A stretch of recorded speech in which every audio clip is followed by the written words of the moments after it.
In 1991, somewhere in the lush jungles of central Vietnam, a local logger found a mysterious hole among the foliage and bushes. He looked in there and felt a strong wind blowing into his face. Then he heard a strange sound from the cave depths and realized that it was the sound of a river. The logger didn't check the cave, but decided to go back there with a flashlight and a rope. When he returned, he couldn't find the cave anywhere. He spent a few years searching for it. Finally, in the 2000s, the logger managed to locate it again. In 2009, he brought scientists to this place. They found out the cave, called Son Doong, is the largest in the world. There's so much space here that you'll hear a long echo if you shout.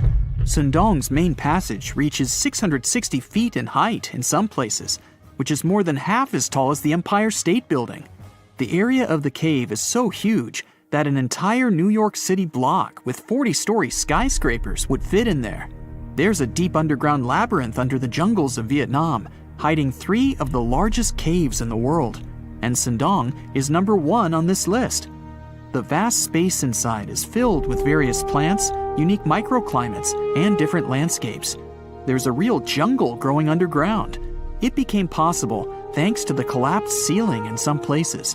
It lets sunlight penetrate there from above. There are huge stalactites 250 feet high on the ceilings and walls, which is more than the length of a passenger Boeing. They've been here between hundreds of thousands and millions of years. Some limestone deposits are more than 450 million years old. It means they've existed since the time long before the dinosaurs. Besides the jungle, there are also many rivers in the cave. They were formed because of rainwater coming down from holes in the ceiling. These rivers are smooth and fast, like slides in a water park. But riding them isn't the best idea, since they can carry you into one of those long labyrinths that the cave is full of. And we still don't know where they're going. You may find yourself in another unknown part of the cave. This is what happened in 2018. 3 divers accidentally discovered new areas in Son Doong. The cave turned out to be much bigger than everyone thought. They dove into one of the cave's lakes and reached a depth of 256 feet. At the bottom, they found a separate tunnel. Divers lowered a fishing line with a lead weight there and found out that this place reaches a depth of 394 feet, and the tunnel is more than half a mile long. We still don't know the exact size of the tunnel. Son Doong also connects to another huge cave. There are lots of things you can see in Son Doong besides underground labyrinths and rivers. You can find spacious rooms with lakes, and you can walk for hours along dark mountain corridors. This place is strikingly beautiful, but dangerous at the same time. And the coolest thing is that you can take a walk here. Since 2013, Son Doong Cave has been open to tourists. It's not just an easy walk to take some selfies though. The expedition to the cave lasts for several days. For the first day and a half, you'll explore the 3rd largest cave in the world. And only after that, you'll reach Son Doong. The path will take you through rivers, dense jungles, mountains, and rocks. You can meet many exotic birds, monkeys, and other animals. And according to many people, the way to the cave is even more impressive than the cave itself. When you reach your destination, you'll spend the next few days exploring Son Doong. Together with other tourists, professional guides, and porters, you'll be sleeping in tents in different places in the cave every day. You'll see some stunning landscapes and, get ready for this, 400-million-year-old majestic fossils. There are also dark rooms with lakes that are good for swimming. Such adventurous expeditions become more popular every year. People who visited the cave call it the most amazing place they've ever seen. Another amazing cave is located in Indonesia, on the island of Flores. It's quite small, but holds amazing things inside. In 2003, a group of scientists discovered ancient artifacts here, including fossils of primitive tools, such as sharpened stones. Scientists realized that hundreds of thousands of years ago, this place was home to our distant ancestors. Then they found a very unusual female skeleton. That woman was only 3.5 feet tall. This is the height of the waistline of an average adult person. That woman had no problems with her spine or with the development of her bones, though. This and other skeletons found in the cave belong to some unknown human ancestors.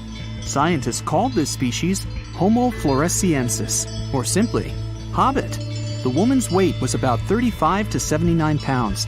Analysis of the skull and bones showed she was about 30 years old.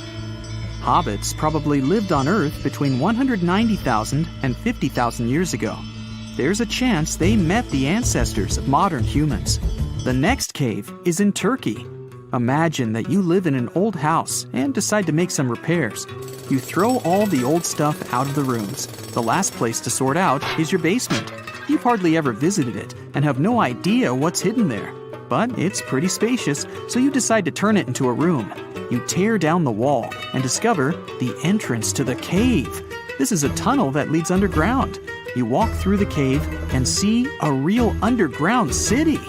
This happened in Turkey in 1963. One of the locals discovered a secret passage to a lost city in his basement. About 20,000 people could live there. There was enough space for livestock and food supplies. It's not just a maze of tunnels. There's a chapel, a school, stables, kitchens, walls, and other signs of civilization. The city was built in the Byzantine era, in the years 780 through 1180. It's not the only one down there and is connected to many underground tunnels and towns that stretch for several miles. Let's finish our journey in the strangest and most frightening cave. We're going to the southeast of Romania, near the Black Sea. Here, on a desolate wide plain, you can find a hole. This is a tunnel leading deep underground. The air inside the cave has high levels of hydrogen sulfide and carbon dioxide. Under normal conditions, the air we breathe contains around 20% oxygen, but it's only 10% here. You won't be able to breathe freely without an oxygen tank. The water and air here are poisoned. Almost no animals are able to live in such conditions, at least the ones we know about. And this cave is filled with 48 species of living organisms, 33 of which are new unknown species. Creeping things that live here can scare you, especially if you're afraid of bugs. Strange white snails and white spiders are crawling along the walls. An unknown species of leeches and transparent shrimp are swimming in the water. White millipedes with huge mustaches are creeping on the ground. Here you can also meet an unknown kind of scorpion with a transparent white body that doesn't look like any other kind of scorpion. Nothing here looks like ordinary animals at all. All creatures in the cave are white or transparent. They don't have eyes, but they have long paws and antennae whiskers that help to navigate in space. Plants can't live here without sunlight and clean air. This means that oxygen isn't produced in this place. So how do these creatures manage to survive? The answer is in the water. The surface of the lake and puddles here is covered with strangely moving foam. This substance is a living organism. It consists of 1 billion bacteria called autotrophs. Ordinary plants absorb carbon dioxide and use photosynthesis to produce oxygen. This cave is filled with carbon dioxide. Autotrophs absorb it and secrete tiny food particles. Bacteria feed on these particles. Larger organisms then feed on those bacteria, and so on. In the end, there's enough food for everyone. This process is called chemosynthesis. It's like photosynthesis, but uses water instead of sunlight in its chemical reactions. In this cave, evolution has created a completely unique biological system, separate from the rest of the world. Strange and amazing items are discovered often, but figuring out what our ancestors were up to is pretty tough. Especially when all you have are just some rusty cups and cave drawings. It's no surprise that even the experts in lab coats sometimes make mistakes. But it's not just about dusty plates and huge stones. Sometimes there's even humans with large heads. So grab your digging tools and let's travel back to ancient times to explore incredible societies that even scientists can't fully explain. Sardinia may look idyllic now, but I'm not gonna lie, I wouldn't fancy visiting it 3,000 years ago. Rumor has it, terrible giants roamed around this island back then. People even talk about finding human skeletons over 13 feet tall there, although nobody's ever shown anything to prove it. But the stories will make you wonder because some weird stuff has definitely happened. In 1974, over 5,000 pieces of broken stone artifacts were found in a part of the island called Monte Prama, but instead of being displayed in a museum, they were locked up in an underground vault for about 30 years. Sounds a bit suspicious, doesn't it? When they were finally displaced in 2005, scientists put the pieces together to find statues of 38 giant men standing 8 feet tall. Not quite as tall as the legendary skeletons, but still pretty huge. It's thought these statues were made by the Nuragic people, who lived on the island a long time ago. Besides giant statues, they also built over 8,000 massive stone buildings. Perhaps Nuragic weren't giants themselves, but they definitely liked their things big. I do too. I like a big number of likes on our videos. That would be pretty great. Thank you if you liked this and subscribed. Now back to the video. You and I are pretty smart, but we might not be the smartest humans ever. Actually, we might not even be the smartest species. Since 1913, some skull fossils found in South Africa have hinted at a possibly smarter contender called Boscop man. This human-like species might have lived as recently as 10,000 years ago.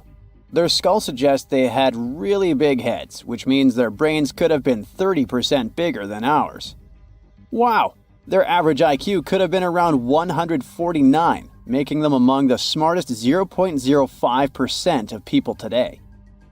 But if a Boscop brainiac was so much smarter, why are they not around and we are? Well, bigger isn't always better, you know. Our brains are a lot bigger than our ape relatives, mainly in the prefrontal cortex. This part helps with high-level tasks like making decisions, remembering things short-term, and being aware of ourselves. The parts of the brain that handle our senses and movements haven't really grown much.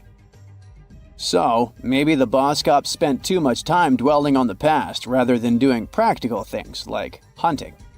But this is all just guessing. We really don't know what happened to these clever cousins of ours. Some people even argue that Boscops weren't any different from us, with the only evidence being parts of skulls. The jungle is huge. Did you know the Amazon rainforest is home to about 30% of all the world's plant and animal species? That's impressive. However, the history of one native species, humans, has long puzzled scientists. The mysterious Kasarabe people lived here for hundreds of years and then vanished around 1400 AD. People thought the Amazon only had a few scattered tribes, but recently we discovered big, unusual shapes in the ground called geoglyphs. These might look like simple shallow ditches, but they're actually the remains of a vast civilization that spread over 5,000 square miles and includes about 450 markings, some as wide as 1,300 feet. That's insane! They likely contained ceremonial buildings and could have hosted up to 1 million people as recently as 550 years ago. Thanks to new technology like LiDAR, which uses a safe laser to map the forest without harming it, we can explore deeper. In 2019, some scans showed miles of raised roads and pathways and even pyramids over 70 feet tall. They found 26 separate settlements, 2 of which were at least 250 acres each. Damn, that's like 330 soccer fields. It's not certain what happened to the Kasarabe people. Maybe European conquistadors drove them out. Maybe the most baffling ancient civilization is one we've never actually found a trace of. Yep, I'm talking about Atlantis, the grand city that supposedly sank into the ocean. The first mentions of Atlantis come from the ancient Greek philosopher Plato, who talked about a great city near the Strait of Gibraltar. But for ages, everyone just thought Plato made up Atlantis as a perfect version of his own Athens. So why, about 12,000 years after it supposedly vanished, do we still wonder if it might be real? Well, in the 19th century, U.S. Congressman Ignatius Donnelly wrote a book giving 13 reasons why he thought Atlantis was more than just a myth. Then, in 1965, some folks thought they actually found Atlantis when they discovered the Richat structure, a massive 25-mile-wide dome in Mauritania, Africa. It's so big that you can see the whole thing from space. Two astronauts flying over the Sahara Desert spotted this giant eye staring back at them and thought they'd made the discovery of a lifetime. Unfortunately, there's no solid evidence linking this structure to Atlantis. It's believed to have formed from volcanic activity about 100 million years ago. But it does look suspicious, doesn't it? Still, we're no closer to knowing the truth. Imagine going back to about 3300 BCE and finding yourself in South Asia. Welcome to the Harappan civilization. These people were way ahead of their time. They had cities like Harappa and Mohenjo-daro, complete with baked brick houses, sophisticated drainage systems, and even public baths. This place might have had over 5 million people, making it one of the densest regions at the time. They also invented a system of standardized weights that was incredibly useful for traders. And trading they did. These people had connections stretching all the way to the Middle East, thanks to their great skills in metallurgy. They even had a form of ancient branding. The seals were used to stamp clay on trade goods. Despite being so advanced with a thriving urban life, there's a whole bunch of mystery shrouding their language and script. We've got bits and pieces of their writing, but no one's deciphered them yet, even with all the technology we have today. We also still don't know how exactly their society worked. It looks like they didn't flaunt their social status as much as other civilizations.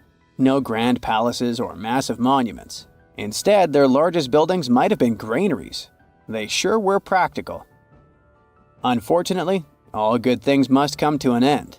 Around 1800 BCE, this bustling civilization started to decline, possibly due to shifts in river patterns. As the environment changed, the Harappans packed up, moving towards more hospitable lands. Ever heard of the Minotaur? The beast with a bull's head and a man's body, hunting the bravest travelers in a massive maze. Well, this wasn't just any old tale. It was one of the most popular dramas of the ancient world. And it was inspired by this place, the island of Crete.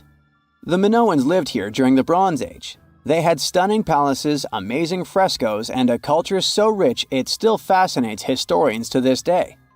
They built places like Knossos, which was so complex with its multi-story buildings and elaborate hallways that it might have inspired the whole labyrinth myth.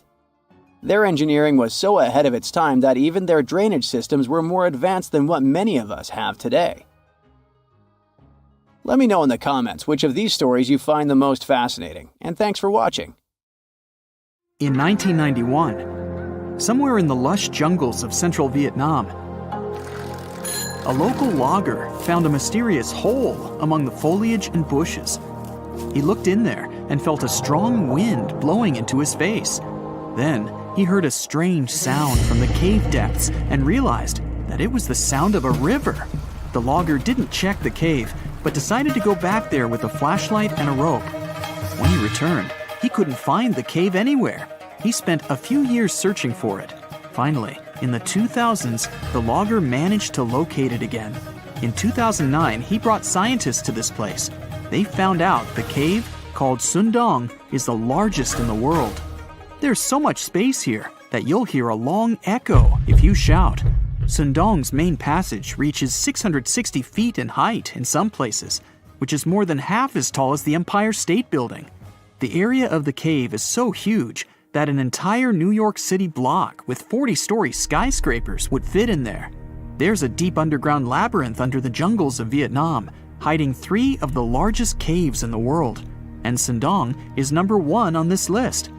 The vast space inside is filled with various plants, unique microclimates, and different landscapes. There's a real jungle growing underground.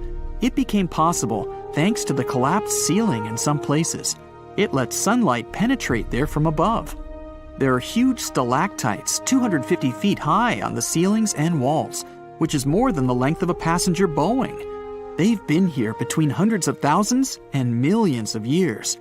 Some limestone deposits are more than 450 million years old. It means they've existed since the time long before the dinosaurs. Besides the jungle, there are also many rivers in the cave. They were formed because of rainwater coming down from holes in the ceiling. These rivers are smooth and fast, like slides in a water park. but riding them isn't the best idea, since they can carry you into one of those long labyrinths that the cave is full of. And we still don't know where they're going. You may find yourself in another unknown part of the cave. This is what happened in 2018. 3 divers accidentally discovered new areas in Son Doong. The cave turned out to be much bigger than everyone thought. They dove into one of the cave's lakes and reached a depth of 256 feet. At the bottom, they found a separate tunnel. Divers lowered a fishing line with a lead weight there and found out that this place reaches a depth of 394 feet, and the tunnel is more than half a mile long. We still don't know the exact size of the tunnel. Son Doong also connects to another huge cave. There are lots of things you can see in Son Doong besides underground labyrinths and rivers. You can find spacious ruins with lakes, and you can walk for hours along dark mountain corridors. This place is strikingly beautiful, but dangerous at the same time. And the coolest thing is that you can take a walk here. Since 2013, Son Doong Cave has been open to tourists. It's not just an easy walk to take some selfies though. The expedition to the cave lasts for several days. For the first day and a half, you'll explore the 3rd largest cave in the world. And only after that, you'll reach Son Doong. The path will take you through rivers, dense jungles, mountains, and rocks. You can meet many exotic birds, monkeys, and other animals. And according to many people, the way to the cave is even more impressive than the cave itself. When you reach your destination, you'll spend the next few days exploring Son Doong. Together with other tourists, professional guides, and porters, you'll be sleeping in tents in different places in the cave every day. You'll see some stunning landscapes and, get ready for this, 400-million-year-old majestic fossils. There are also dark rooms with lakes that are good for swimming. Such adventurous expeditions become more popular every year. People who visited the cave call it the most amazing place they've ever seen. Another amazing cave is located in Indonesia, on the island of Flores. It's quite small, but holds amazing things inside. In 2003, a group of scientists discovered ancient artifacts here, including fossils of primitive tools, such as sharpened stones. Scientists realized that hundreds of thousands of years ago, this place was home to our distant ancestors. Then they found a very unusual female skeleton. That woman was only 3.5 feet tall. This is the height of the waistline of an average adult person. That woman had no problems with her spine or with the development of her bones, though. This and other skeletons found in the cave belong to some unknown human ancestors. Scientists called this species Homo floresiensis, or simply, hobbit. The woman's weight was about 35 to 79 pounds. Analysis of the skull and bones showed she was about 30 years old. Hobbits probably lived on Earth between 190,000 and 50,000 years ago. There's a chance they met the ancestors of modern humans. The next cave is in Turkey. Imagine that you live in an old house and decide to make some repairs. You throw all the old stuff out of the rooms. The last place to sort out is your basement. You've hardly ever visited it and have no idea what's hidden there. But it's pretty spacious, so you decide to turn it into a room. You tear down the wall and discover the entrance to the cave. This is a tunnel that leads underground. You walk through the cave and see a real underground city. This happened in Turkey in 1963. One of the locals discovered a secret passage to a lost city in his basement. About 20,000 people could live there. There was enough space for livestock and food supplies. It's not just a maze of tunnels. There's a chapel, a school, stables, kitchens, walls, and other signs of civilization. The city was built in the Byzantine era, in the years 780 through 1180. It's not the only one down there and is connected to many underground tunnels and towns that stretch for several miles. Let's finish our journey in the strangest and most frightening cave. We're going to the southeast of Romania, near the Black Sea. Here, on a desolate wide plain, you can find a hole. This is a tunnel leading deep underground. The air inside the cave has high levels of hydrogen sulfide and carbon dioxide. Under normal conditions, the air we breathe contains around 20% oxygen, but it's only 10% here.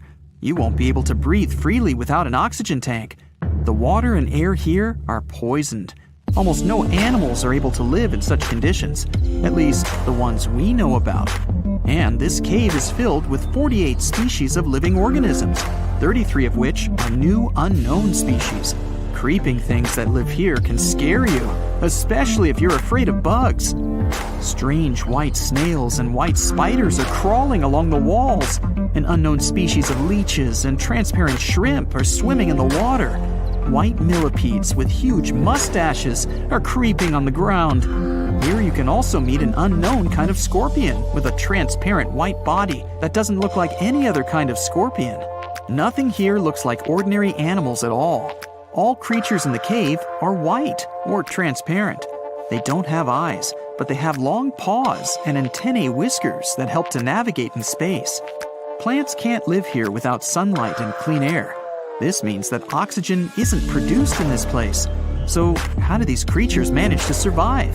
The answer is in the water. The surface of the lake and puddles here is covered with strangely moving foam. This substance is a living organism. It consists of a billion bacteria called autotrophs.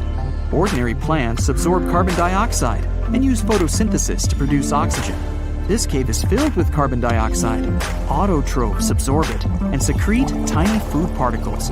Bacteria feed on these particles. Larger organisms then feed on those bacteria, and so on. In the end, there's enough food for everyone. This process is called chemosynthesis. It's like photosynthesis, but uses water instead of sunlight in its chemical reactions. In this cave, evolution has created a completely unique biological system, separate from the rest of the world. 50 ships and 20 airplanes have gone missing. Many people have disappeared, and mysterious forces might have... Oh wait, the wrong script. This Bermuda Triangle is located in Transylvania. My bad. So, once upon a time in the heart of Transylvania, there was a mysterious place that people named the Bermuda Triangle of Transylvania. Look at these twisted trees and their tangled undergrowth. It seems like some evil creature may appear from behind a tree at any moment. There might even be ghosts and mysterious creatures that came from space, as stories said. The forest became so popular in the 1960s when a man was chilling there on a warm August afternoon with his girlfriend and a couple of friends. Suddenly, his girlfriend pointed at something unusual in the sky. A man came closer to the spot where she was standing and, to his surprise, saw it too. It was a weird silver disc shining in the sky. He quickly pulled out his camera and took 4 photos before the creepy object bolted away. The object was there for a mere 2 minutes, but the man developed his film and the picture ended up being published in local papers. Many people were skeptical about this. They claimed that those were most likely some weather balloons that looked like a spaceship because they were photographed in odd lighting. But no weather balloons, blimps, or any other objects were in the sky above the forest on that day. Spooky, huh? That's not the only campfire legend from that area. Stories say that those who ventured too deep into the murky depths of this creepy place often did not return, which is how it got its nickname in the first place. There was a shepherd who entered the forest together with his 200 sheep. They were never found again. People have also been whispering stories about a 5-year-old girl who disappeared one day. She re-emerged one day, 5 years later, wearing the same clothes as the day she went missing. Plus, she hadn't aged a day. There are people who entered the forest and did manage to return, but with severe burns, high fever, and some other health issues they didn't have before. Some were sure that happened because the subsoil had lots of natural uranium with a high level of radioactivity. And according to others, it's not unusual that you come to this forest and feel like someone's watching you or your electronic devices just switch off. And now, here's something that's not a legend. The forest has a rich history. Some sources say it was home to the oldest settlement in Romania, dating all the way back to 6,500 BCE. Trees themselves are pretty mysterious. They grow in creepy spirals or have some unexpected zigzag patterns. Even though some scientists have come there to explore this phenomenon, they couldn't find the answer to why they're like this. It seems as if trees are twisting their limbs so they can reach out and grab you when you're not looking. that's what's interesting. Each of these twisted trees spirals in a clockwise direction. But legends say lots of inexplicable things have happened in a specific part of the forest where you can't find trees or any other types of vegetation. It's a perfect circle called the clearing. The perfect name for a horror movie inspired by all these stories. The soil in this area with no vegetation has been tested, and no one has found any weird stuff or anomalies that could potentially stop plants from growing there. Some locals believe the forest has positive energy, which is why it's good to make a wish there. But many more people let their imagination run wild, telling stories about paranormal activities happening there, like mysterious spheres popping out in the middle of the forest or extraterrestrial lights. Either way, you and your castle can step aside, Dracula, because you're not the only scary story from Transylvania. Here's another reason you won't be able to sleep well tonight. The Isla de las Muñecas, or the Island of the Dolls.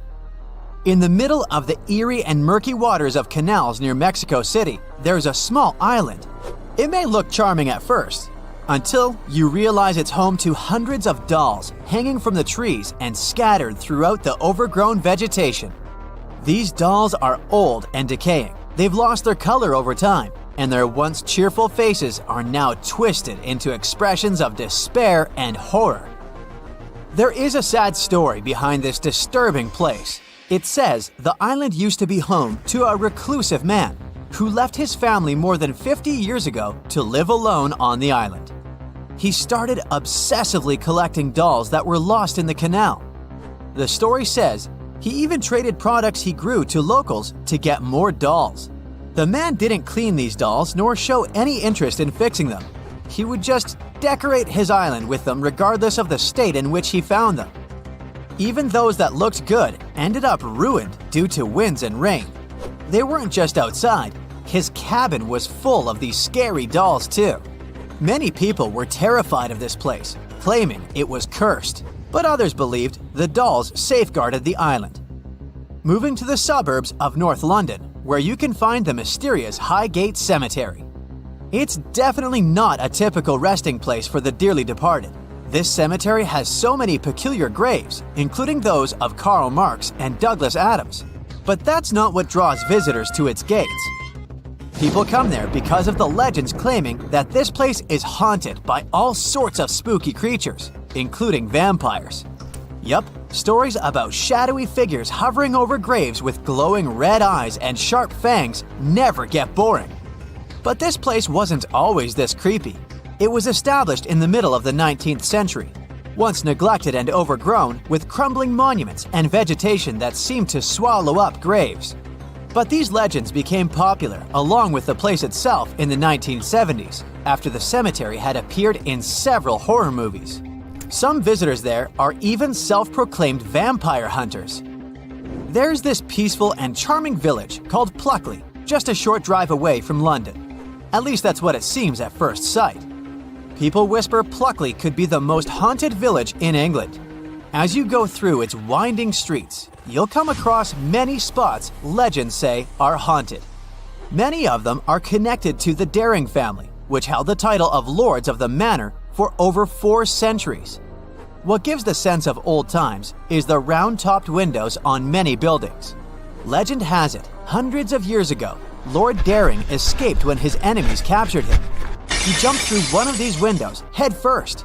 In commemoration of this pretty daring act, every window in the manor house and the village was made in the same style.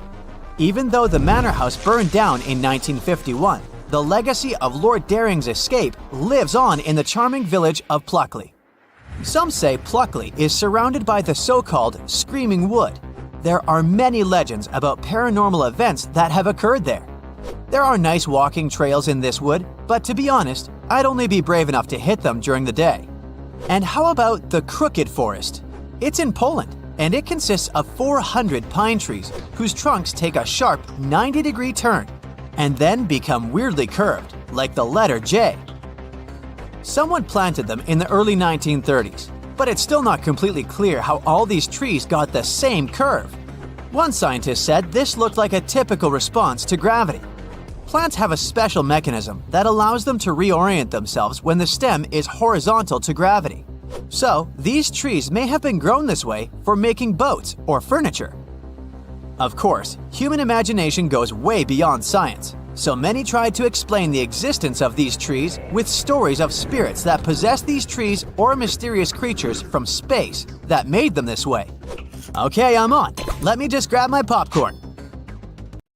A comfortable abode with a gorgeous view of the Mediterranean Sea will serve as a perfect rain shelter. Well, this is what a real estate advertisement might have looked like for Neanderthals 100,000 years ago. Welcome to the weird and wonderful caves you could live in, or not. Of course, back then, neither real estate and advertising had been invented yet. Never mind the fact that Neanderthals couldn't build houses and often lived in caves. Yet, one of those caves looks an awful lot like a residential building. It's situated inside a high limestone cape called the Rock of Gibraltar. If the Neanderthals had had an economy, the caves inside this rock would have cost a bundle. Navigators discovered it in 1907. They just spotted a big hole inside the fortified rock. For many years, scientists have studied this place and found some traces of Neanderthals. They discovered ancient tools in the cave and bones of old animals. But the coolest thing was, they found 4 caves inside the rock. It was like a residential complex. Neanderthals lived alongside neighbors and helped each other hunt and fish. They created feather decorations and painted abstract drawings on the walls. Imagine our ancient predecessors hanging out in these caves 100,000 years ago. And now, scientists hang out there and study the primeval past of Neanderthals in detail. At the end of 2021, archaeologists uncovered a gap inside one of the caves leading to an unknown tunnel. They crawled through this hole and opened a new space under the cave roof. This place has been closed off from the outside world for over 40,000 years. And it seems it was one of the most prestigious apartments in the entire mountain complex.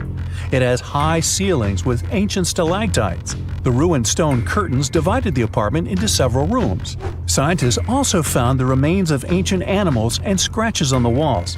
It seems that Neanderthals had never lived here, but they used to visit this place. Archaeologists found the shell of a sea snail called dog whelk. One of the Neanderthals brought it here for some reason, but the primary owners of this place were hyenas. These caves show that Neanderthals were closer to humans than to monkeys. They had a way of life and even some customs.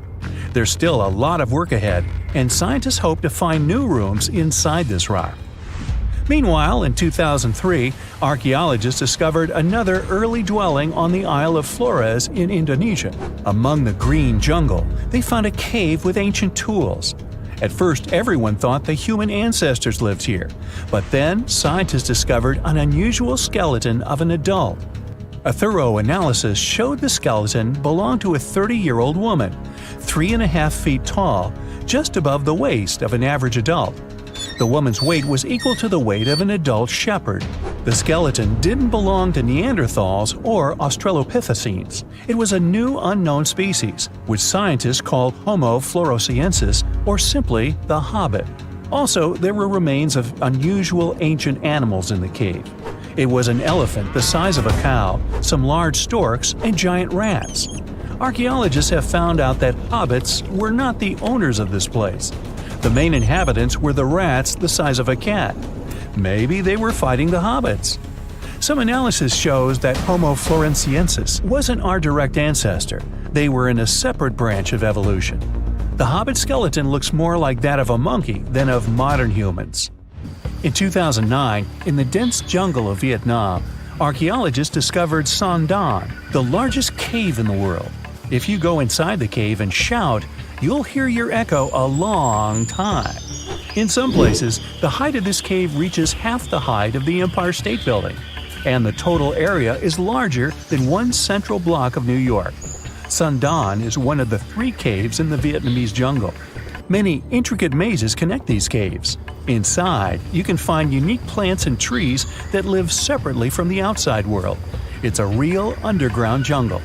In some places, you can find collapsed ceilings that let the sunlight in.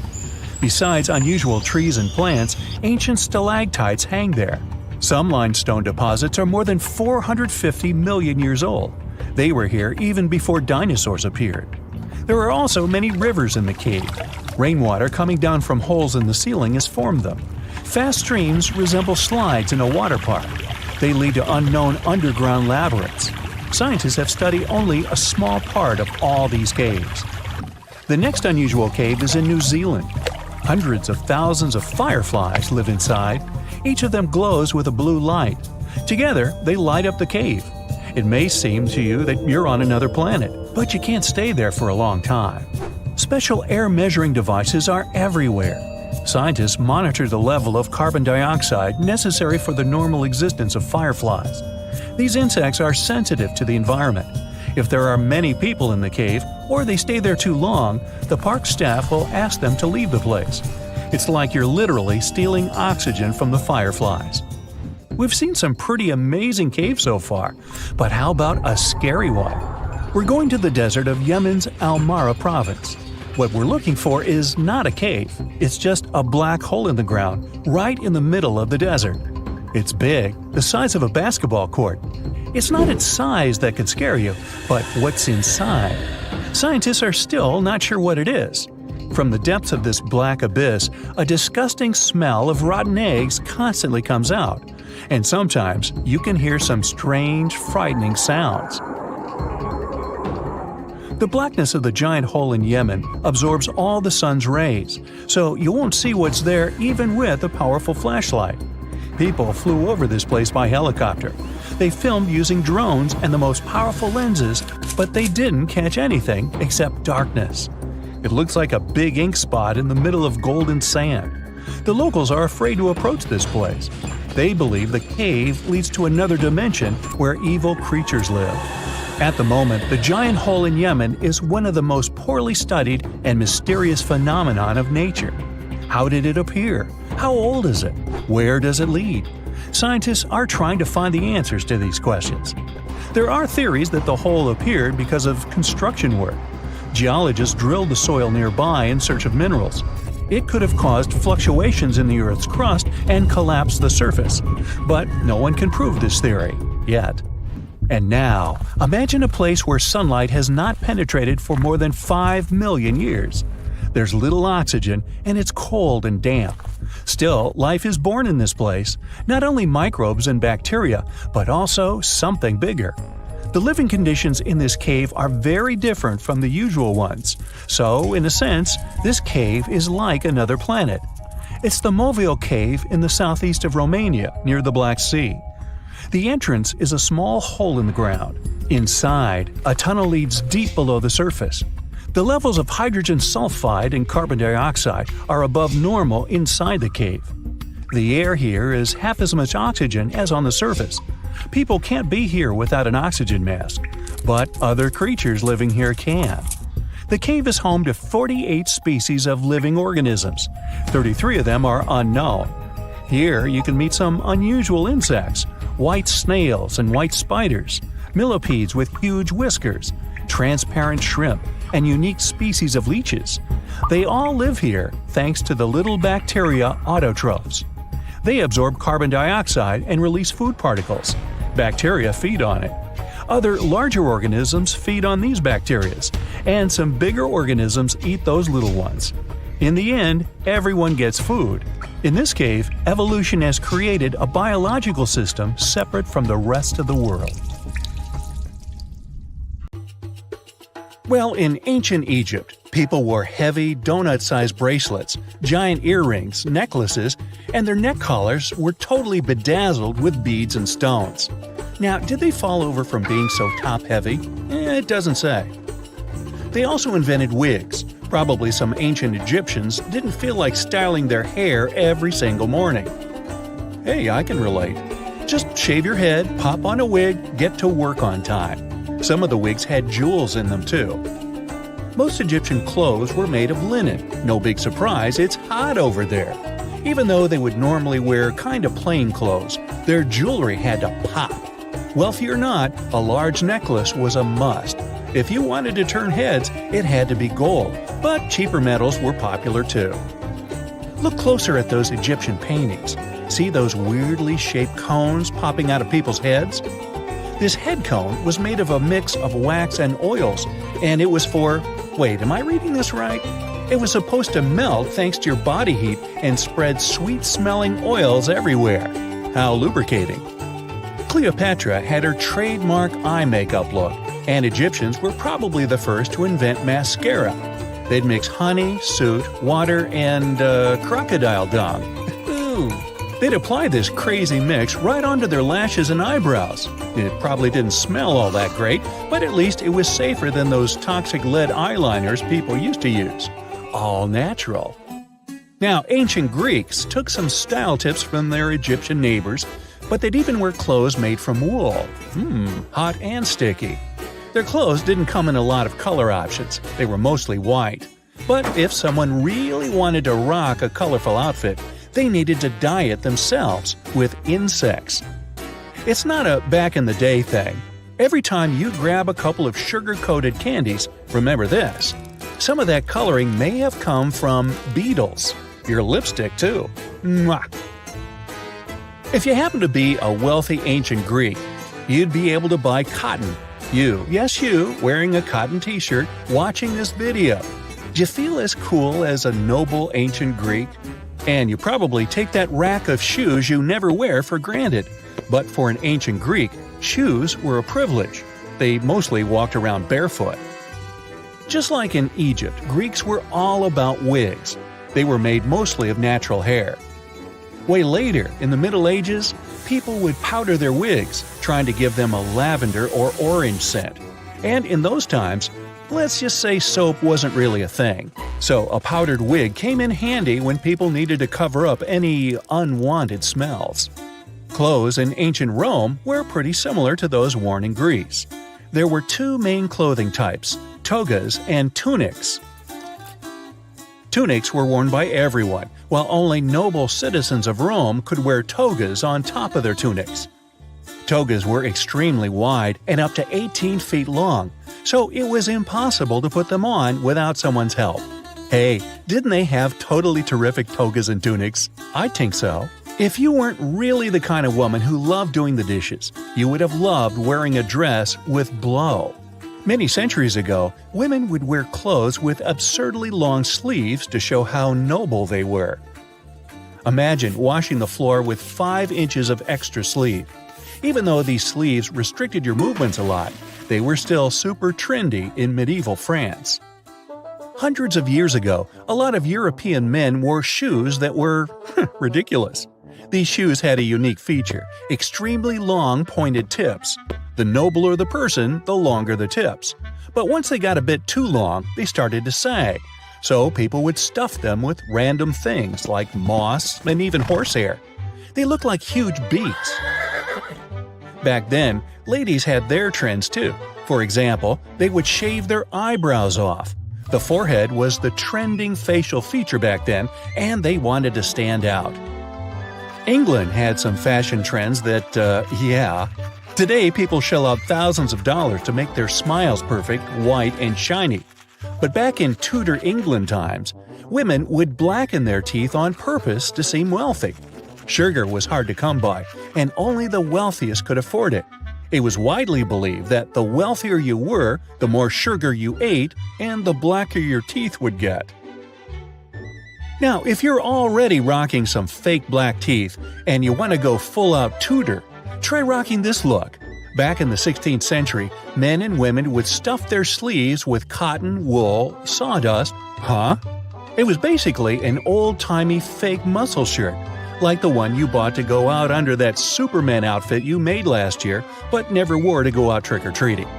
The more sleeve stuffing you had, the stronger you looked. Some men would stuff their calf area, even their bellies, just to look more muscular. Now add a ruffle around your neck supported by a metal corset to keep it all looking tight, and voila! You're a true Tudor. Now, if you were from Venice in the 16th century, you had to get yourself a chapine. These uncomfortable-looking shoes were created for walking through mud, but the real reason they got popular was 500-year-old Venetian Instagram. The shoes made you look taller, and the taller you were, the more important you were. Fashionistas of the day would have portraits of themselves painted wearing those shoes. Hey, gotta make your friends jealous. Now, macaroni isn't just cheese's best friend. It was also a way to dress that meant you had some serious class. If you want to try macaroni style, make sure you live in the middle 18th century, have an enormous exaggerated Empire State Building sized wig with a teeny tiny hat and a feather on top. Wear bright stockings, preferably striped. Wear pants, the tighter the better. Ideally, they should be just like leggings, but remember there was no Lycra back then. Round it all off with a walking cane? Oops, almost forgot. Get ready to be mocked for the next few decades, or even centuries. Hey, if you're humming Yankee Doodle to yourself right about now, you get it. In the 19th century, things did not get even a little bit less crazy. Excessively large ruffled dresses were hot, and by hot I mean they used to catch on fire all the time. Tests revealed that that type of dress could burn to ash in under a minute. Ruthless. Socks were made with aniline, which, just like it sounds, can be pretty bad for you. They used mercury too. Hats were made of fur, and hat makers would use mercury to stick the fur together to make felt. People who wore them inhaled toxic gases. Another toxic ingredient, because two just wasn't enough, was arsenic. In Victorian England, green clothing was achieved by long chemical treatments with large amounts of toxic dye. Green dresses were extremely pricey, so at least not everyone was getting exposed to it. To complete the look, stylists recommend dyeing your hair chestnut brown, the hottest color of the era. Sulfuric acid worked best and could turn even the blackest hair lighter. So, to recap, they used to put toxins and poisons all over themselves. On purpose. Victorian women wore dresses that made it almost impossible to sit or walk. They wore crazy heavy crinolines, basically a cage you wear to make your dress look bigger, and metal corsets with horsehair stuffing. Victorian men didn't have it much better. They would pin starched, unbendable collars to their shirts, and things could get pretty serious if you accidentally fell asleep wearing them.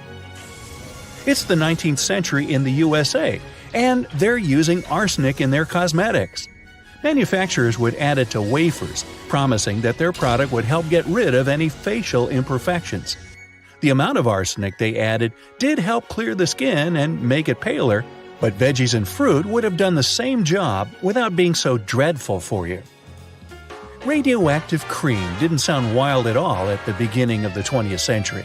This radium-rich product was supposed to wipe away all your wrinkles and make anyone who used it look at least 20 years younger. Is this where the term "she has that healthy glow" comes from? Maybe the worst early 20th century fashion trend was the hobble skirt. It was designed to keep your legs almost tied together. They thought it would make your legs thinner. They were also a great way to cut costs by using less fabric. Wow, the things we've done for fashion. Over millions of years, our planet has changed a lot. Ice ages, shifting tectonic plates, global floods, meteorites. Whole species of animals have come and gone over millennia. At some point in all of this, we humans came along. Now imagine a place that was cut off from the rest of the world for 5.5 million years, possibly much more. A place that no human had ever set foot in before. In 1986, we finally found it. Movile Cave. You head to the airport and buy a ticket to Romania. Next, you rent a car and drive southeast. You're looking for Constanța County, right near the Black Sea. Your phone says you're there, so you stop the car and look around.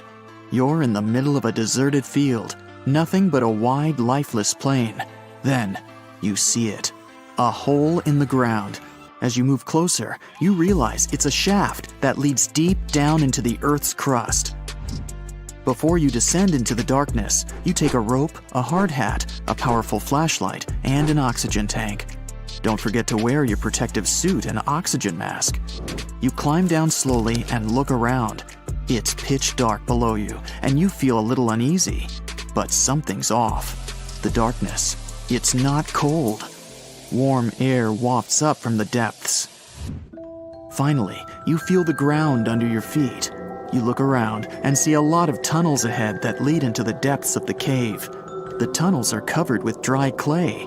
Moving forward on all fours, you notice something.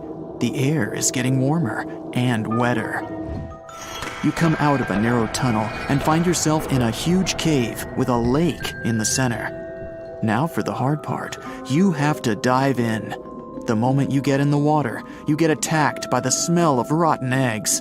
You've just touched sulfide water, and now smelly hydrogen sulfide is everywhere. That's not all. The cave is also filled with carbon dioxide. Normal fresh air on the surface is about 20% oxygen, but here it's only 10%. Not enough for us to survive without our trusty oxygen tank. Still, all those other gases give you a nasty headache. You turn on your flashlight to full power and dive under. Somehow, you need to swim through these narrow underwater rifts. There are a lot of them. It looks like an underwater maze. You're a little worried, but your O2 tank is still pretty full. You squeeze through the rifts and finally find an open area. You freeze. From above, below, from all sides, you start to hear the sound of crawling creatures. The flashlight beam catches thousands of slippery, fast insects. This cave contains 48 species, 33 of which are completely new to us. Strange white snails crawl along the walls, and transparent shrimps, even small leeches, swim in the water. White centipedes with huge whiskers and transparent spiders shuffle around under your feet. There are even 2 species of scorpion, as if you weren't scared enough. Water scorpions, and another kind, as yet unidentified. It's not exactly your typical desert scorpion. Actually, nothing around here looks normal. All the creatures here are white or transparent. They don't have eyes, just long legs and whisker antennas that help them navigate in the watery darkness. It's a sci-fi director's paradise. You couldn't make this stuff up. The deeper you go into the cave, the less oxygen there is. Amazingly, there are even more small monsters running around. The air is all methane and carbon dioxide. These bizarre little things have never seen the sun, never been out of this cave. The spiders, scorpions, and leeches get hungry, right? They feed on smaller creatures, snails and worms. But what do the smallest creatures eat? Just then, you notice something very strange on the surface of the water. There's a gross white substance that looks like foam. You touch it carefully. It's like wet toilet paper, and it tears as soon as you touch it. But it's not foam or paper. It's billions of living organisms, bacteria, called autotrophs. These bacteria make food from carbon dioxide, but they don't make it from the air like plants or trees. They use water. It's called chemosynthesis. These tiny bacteria excrete their unused food, and bigger ones come along and eat it. Then the tiny snails and worms eat the big bacteria. A whole wacky, unique food cycle deep underground in a random cave in Romania. That's why you need that protective suit and mask. It's not just for your comfort and safety.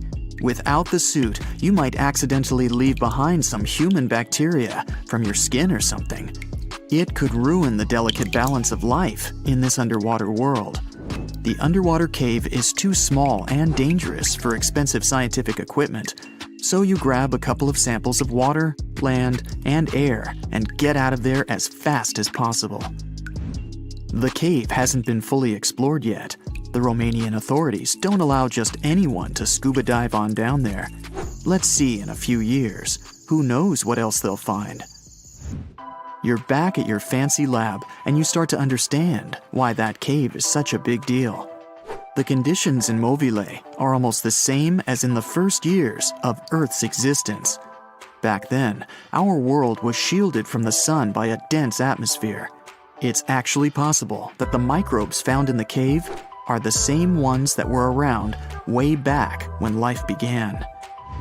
These bacteria could turn out to be incredibly useful. They oxidize the dangerous gases, methane, and carbon dioxide. Basically, they make them harmless. Thanks, little guys. Movile Cave isn't the only extreme place on Earth where life still finds a way to survive and thrive.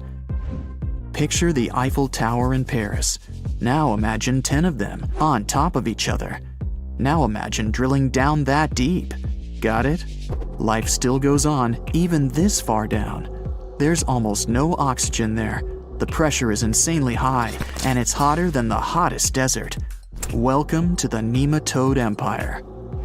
Nematodes are worms, and these wiggly dudes are tough as nails. When there's no air, no food, or it's just too hot, they transform. It's called the dour stage. It's a state of stasis, of deep hibernation. The worm's metabolism slows way down. It's like they go to sleep for a long time and only wake up when there's enough air or food around, or when it gets cool enough. And you don't have to dig that deep to find these creatures. Nematodes are found all over the world. They live in hot springs, in deserts, high up in the mountains, in the harsh cold of Antarctica, inside animals, and even inside the human body.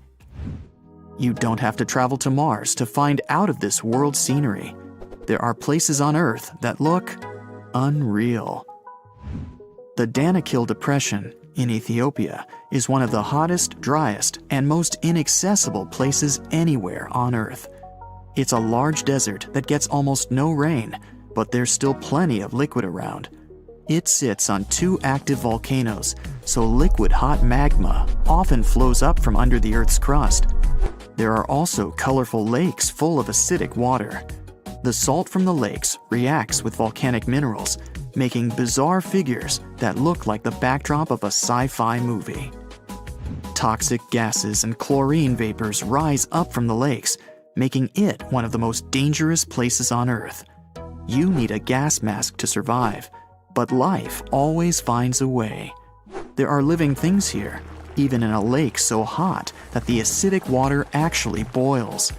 Microbes live happily in the lakes and surrounding rocks. If something can survive here, who knows? You can find another tough survivor in the Lut Desert in Iran. They've just discovered a new and special kind of crustacean there. These creatures live in small lakes that appear from time to time thanks to desert rains. This species can survive for decades in dry sediments, just waiting for a tiny bit of water. So these are all very small life forms, but are you in the mood for some monsters? Scientists have just discovered them swimming in the waters off Antarctica. Massive sea spiders, huge starfish, transparent shrimp-like things. In 1 month, researchers found about 30,000 sea creatures, many of them never seen before. Who knows what else is down there? Hey there, curious history buffs. Have you heard the legend of the ancient race of giants of Nevada? Yes, I'm talking about actual giants that allegedly lived thousands of years ago. Now I know what you're thinking. Giants, really? Well, archaeological finds add fuel to this debate too. And here's where it gets interesting. Lovelock Cave was indeed used as a burial site, and some of the remains found there are much larger than average human bones. The cave is by the Humboldt Sink in western Nevada. It was once part of an enormous lake, which eventually dried up, leaving a number of smaller ones, including the Humboldt Sink. The cave became the home of the Site-Ka tribe. According to the legend, these red-haired giants were so big that they had to be buried in the cave itself. Indeed, later on, archaeologists discovered 8 to 10 foot tall skeletons. This legend started to unfold when a mining engineer named John T. Reed talked to the locals in 1886. Once Reed saw the cave, he knew he was onto something. The news spread soon, but the cave was attracting another type of attention too. The deposits of a fertilizer known as guano were discovered inside the cave. So a mining company began excavating the precious resource in 1911 and soon shipped more than 250 tons of the fertilizer to San Francisco. Unfortunately, some of the human remains and artifacts were neglected and lost in the mining process. This led to an official excavation in 1912 and 1924. After the top layer of guano had been mined, strange objects started to surface. Around the area, the earliest evidence of human habitation dates back about 4,000 years. The Lovelock culture lasted for some 3,000 years, and they left us with 10,000 stunning artifacts.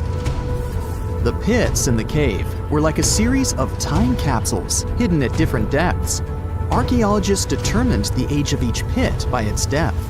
It turns out that many different groups used the cave for storage over a really long time, and the things they stored there give us a really cool glimpse into their cultures. It's like a giant ancient storage unit full of hidden treasures. What have the researchers found besides the giant bones, you might ask? Some other bodies were mummified using a method similar to the one applied by ancient Egyptians. These remains also had something in common with the bodies discovered as far south as Lake Titicaca. Both mummies had some red hair, yet there are scientists who believe this reddish hue is the result of the interaction with the environment in which the bodies stayed. So, while the story of the red-haired giants may be a wild and intriguing tale, not everyone is convinced. Some experts believe that the bones found in Lovelock Cave are simply the remains of prehistoric animals, like mammoths or sloths. But others insist that there's something more to the story. Other relics, such as finely crafted baskets and exquisite duck decoys made from tule fibers, were also found there. In any case, this cave is worth the attention it gets. By the way, you can still visit this cave today and see the pits of different depths with your own eyes. But let me tell you one thing. It's in a hot, dry, and isolated place. Archaeologists have made another discovery that seems to be straight out of a legend. They think they found the palace of the one and only Odysseus, who was the legendary Greek king of Ithaca and the hero of Homer's epic poem. Move over, Indiana Jones. We've got some real-life adventure happening here from around 1300 BCE. Apparently, this is the only palace mentioned in Homer's epic poems that hasn't been found. The excavations have been made on the Ionian Islands, and the view from the ruins found on the island of Ithaca are exactly as described in the Odyssey, says the professor who led the excavation team. Known to the ancient Romans as Ulysses, the Greek hero took 10 years to return home to Ithaca after the fall of Troy. For many years, Homer's other epic, called the Iliad, which tells the story of the protracted siege of Troy by the Greeks, was regarded as a myth too. But then, in the 1870s, Troy was rediscovered in modern-day Turkey's Çanakkale city. So, if they found Troy, who's to say they couldn't find Odysseus's home? The researchers were following Homer's words as a roadmap. The excavation site has a building complex with 2 levels. It has important finds, such as storerooms and workshops, a complicated drainage system, and fragments of pottery. It also has a well from the 8th century BCE, which is around the time when Odysseus is believed to have been the king. Yet, not everyone is convinced that the team has actually discovered the home of Odysseus. A British researcher named Robert Biddlestone insists that Homer's description of ancient Ithaca isn't very similar to the island that now has its name, and that Odysseus's kingdom was actually on the Isle of Cephalonia. However, Italian archaeologist Adriano La Regina might have a more realistic approach to this debate. He says that whether this find has a connection to Ulysses or not, what's more important is the discovery of this royal palace. Once upon a time, in a land far away, the Klamath Indians spread a legend about the creation of Crater Lake. Okay, maybe this land is not that far away, and it still exists. You can find it in south central Oregon, in the western United States. Anyway, the legend has it that this lake was formed in a vicious battle between 2 volcanoes, Mount Mazama and Mount Shasta. Then the spirits of earth and the sky, which are Lao, who ruled the below world, and Skell, the chief of the above world, joined the fight. It turned into a geological drama. During the battle, darkness veiled the land. The fight was over when Mount Mazama collapsed, and sent Lao back into the underworld. Then the rain filled the pit and created a lake in the place where the mountain had once stood. Flash forward to our time. Scientists have discovered that Mount Mazama did erupt 7,700 years ago. Artifacts found in the area prove that the legend indeed contains some details about the explosion. The tale says that red-hot rocks were flying through the sky. This happened during the volcanic eruption that caused the mountain to collapse. This created the volcanic caldera, which later on got filled with water. What makes this legend came true story unusual is how long it has existed. According to researchers, these types of verbal stories lose their credibility within 600 to 700 years. That's why the legend about the creation of Crater Lake is so unique. So many generations, for hundreds of years, have been accurately passing down the information. This volcanic crater lake is now in a national park. It's famous for its deep blue color. The water in it is extremely clear. If you visit it today, the water you'll see won't be the same as for someone who will visit the place 250 years later. Because there are no rivers flowing into or out of the lake, the existing water evaporates and the lake gets filled again by rain and snowfall. Basically, every 250 years, the water is replaced. Plus, this lake is almost 2,000 feet deep, which makes it the deepest lake in the United States. Swimming is okay in the lake, but there's only one legal and safe trail to get to the shore. There are other activities, such as fishing and boat tours. Shared human experiences, such as birth, marriage, and aging, may explain why certain tales are shared globally. Similar struggles and obstacles faced by humans around the world generate similar themes in traditional stories about love, parenting, and mortality. So, do you have legends or tales you've heard of from your grandparents? Who knows? Maybe your ancestors too witnessed a cool historical event. You're walking down the street. You see a strange-looking antique shop called Ageless Trinkets of Mr. Bright. You're curious, so you enter there. You take a look at all the weird stuff. Suddenly, an old folded parchment paper catches your attention. It's a world map, but something's off with it. Instead of showing the countries as you know them, it shows the locations of 4 mythical lost worlds and civilizations. Mr. Bright, the shop owner, comes next to you after realizing your shock. This map won't let you find these places or anything, but I can explain to you the legends behind them if you want, he says. Let me begin with Atlantis. You might know it as Aquaman's underwater kingdom, but Atlantis, the fictional island, was actually first introduced in 2 of Plato's works. According to him, Atlantis was a highly advanced civilization that existed about 9,000 years before his own time, and its story had been passed down by poets, authors, and others. He wrote about Atlantis and its citizens to give a moral lesson and to teach about the dangers of arrogance, as well as the eventual downfall of those who are after too much power. In his dialogues, Plato stated that Atlantis was a great and powerful empire that was respected in all parts of the world. It was founded by beings who were half deities and half human, and became a great naval power after a while. Being an island filled with gold, silver, and other precious metals certainly helped their case. But besides that, it was also known for its breathtaking architecture and state-of-the-art technology, as well as its countless rare and exotic wild animals. Atlanteans were proud of their great achievements and the perfection of their civilization, but their excessive pride was going to bring their downfall.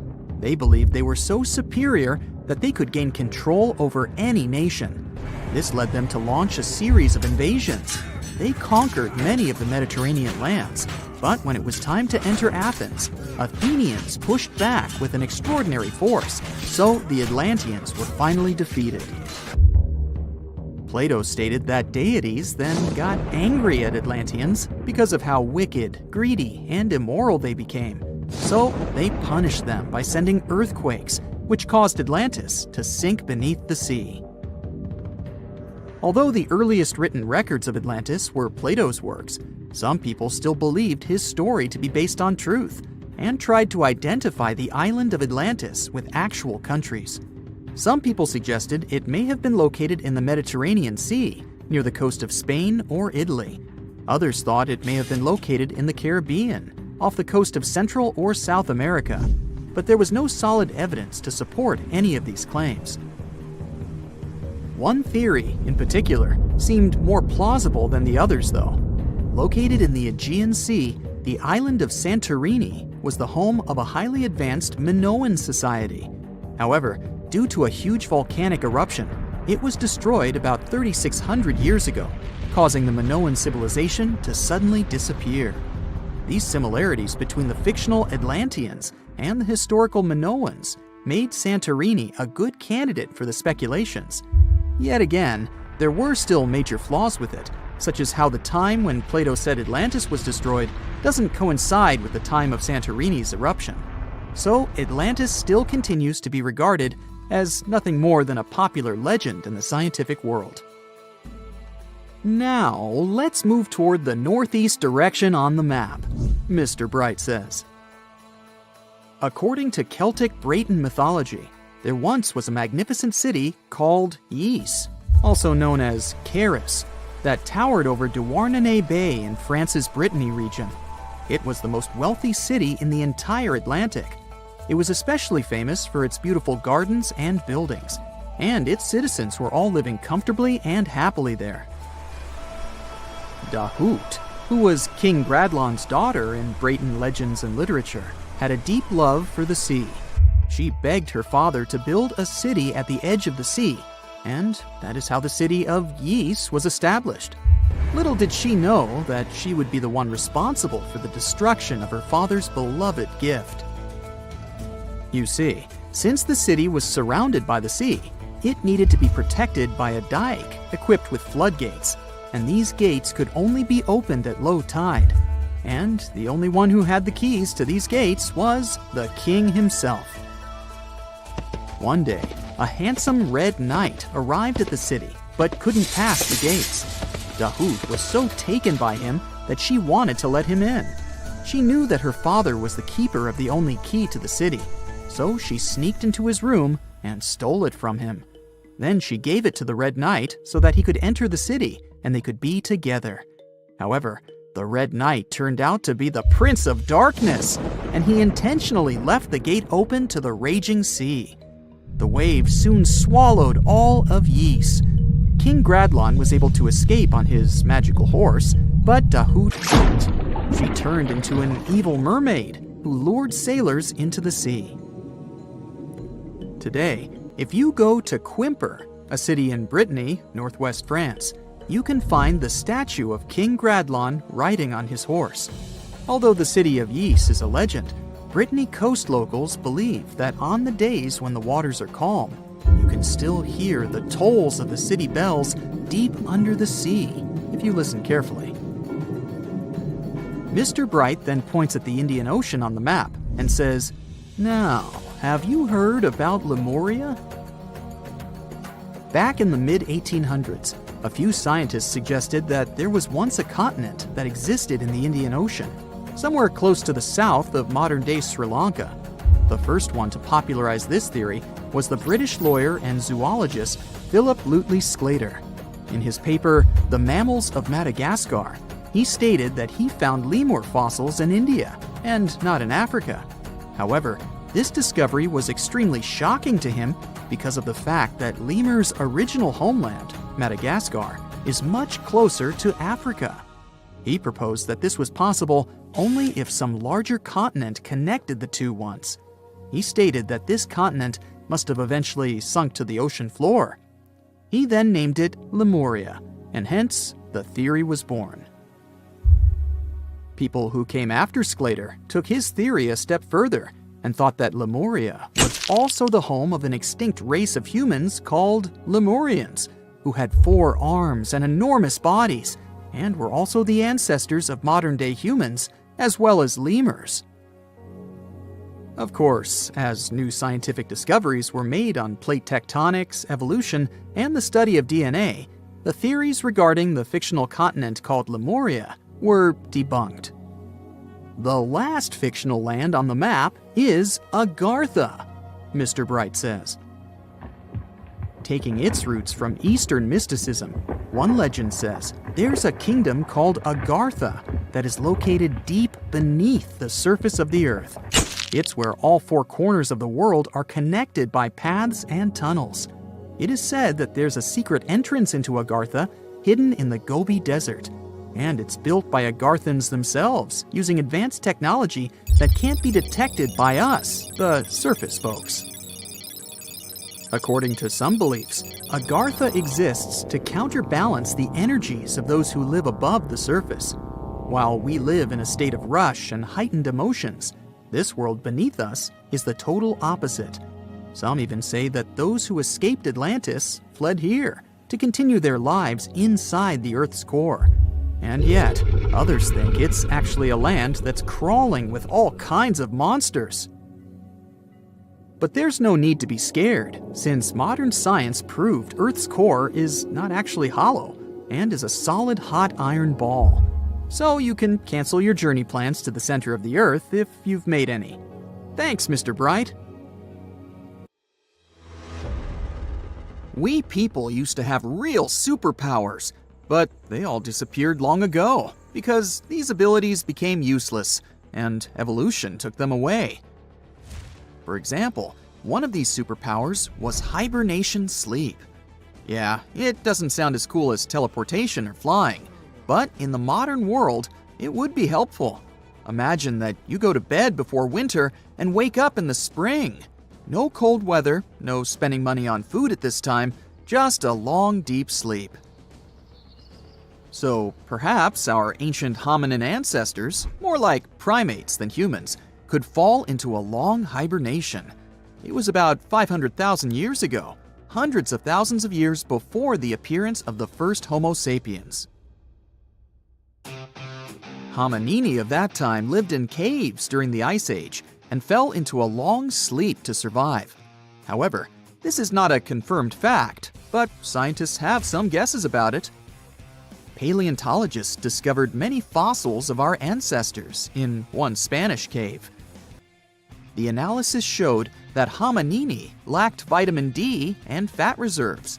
These strange indicators showed that the inhabitants of these caves could be in a state of hibernation. Perhaps their metabolic processes slowed down and their fat and vitamin reserves were depleted to support life during a long sleep. Of course, such an ability could be useful in the modern world, but it has several disadvantages. Let's look at the example of bears and what problems they can face during hibernation. Unique metabolic processes support their long sleep, but if these processes are violated, then after waking up, the bear can get very sick. This may happen because of an insufficient amount of fat and food reserves. Another ability from the past would help save thousands of dollars for modern people. This ability is strong and healthy teeth. Today, we have dental clinics, high-tech equipment, hundreds of types of toothbrushes and toothpaste, mouthwashes, and much more for the health of our teeth. Despite this, ancient people had stronger and healthier teeth. More powerful jaws and sharp teeth allowed them to chew on hard meat, and the immunity of the oral cavity didn't allow bacteria to develop. But then, agriculture appeared. People started to eat grains. This added new species of bacteria to the oral cavity, weakened the jaw muscles, and provoked cavities. Teeth became more fragile, but they got the most severe blow when people discovered sugar. Sweets added a lot of problems to teeth health. Previously, teeth worked as a tool for processing hard materials, but then we began to eat soft food, meatballs, and fried chicken, and the strength of teeth became meaningless. Evolution took that away from us. Our ancestors were taller, stronger, more agile, and more resilient than we are. A couple of days spent in the fields while hunting mammoths were the equivalent of a month of regular training in the gym. People were not obese. They ate natural food and looked like athletes. But why were they taller? What influenced bone growth? Over the past 10,000 years, the changes in growth were most noticeable. But this trend has changed in our direction in the last few centuries. People have started to get taller. It's difficult to determine the exact cause of such changes. It can be genetics, environment, lifestyle, nutrition, or modern technologies. So, 40,000 years ago, Cro-Magnons hunted and gathered in Europe. They were better developed physically, thanks to this lifestyle. Their ancestors migrated to Europe from Africa, which was the reason for the tall growth. Longer bones were helpful for adaptation to the hot African climate, but after 30,000 years, the growth of people sharply decreased because of the onset of cold weather and the development of agriculture.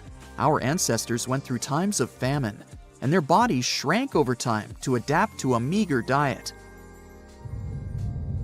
In addition, living next to livestock provoked the emergence of new diseases. All of it affected the appearance of ancient people. There are almost no such problems now. You can eat healthy food, receive medical care, and take vitamins. All this allowed us to grow a few inches taller. But one change in the human body still remains a mystery. We have the most advanced civilization in history today. People become professionals in neuroscience and thermonuclear physics, create powerful computers, have access to all the knowledge in the world, and study the boundless depths of space. But for some reason, our brains have become much smaller than those of people who lived several thousand years ago. But how is this possible, given that people were engaged in agriculture, trade, and the manufacture of simple tools in the distant past? Then big cities, architecture, art, and technology began to appear. And all this time, our brain was shrinking while humanity was moving forward. It lost a piece equal to 4 ping pong balls. The reason is not that people were more intelligent in the past. The volume of the brain is not related to intellectual level. It's possible that people's brains have shrunk because of collectivity. To understand what that means, let's take a look at ants. Scientists measured the brain size of some species. They saw that species participating in complex social systems had smaller brains. This means that if an ant interacts closely with other ants, sharing work with them, its brain decreases. Sharing duties with other species contributes to brain shrinkage. Its cognitive abilities are distributed among different groups performing different jobs. It seems like a brain unloads its working and thus becomes smaller. That is, if you live alone on an island, do agriculture, fish, and build a house alone, then your brain becomes bigger. But in a large society, where all these activities are distributed among many locals, the human brain is shrinking. In a sense, intelligence becomes collective. And at what point in time did human intelligence become as collective as possible? When writing appeared. It appeared about 2,000 years before the beginning of brain shrinkage. When people learned to write, they freed up a large memory area in the brain.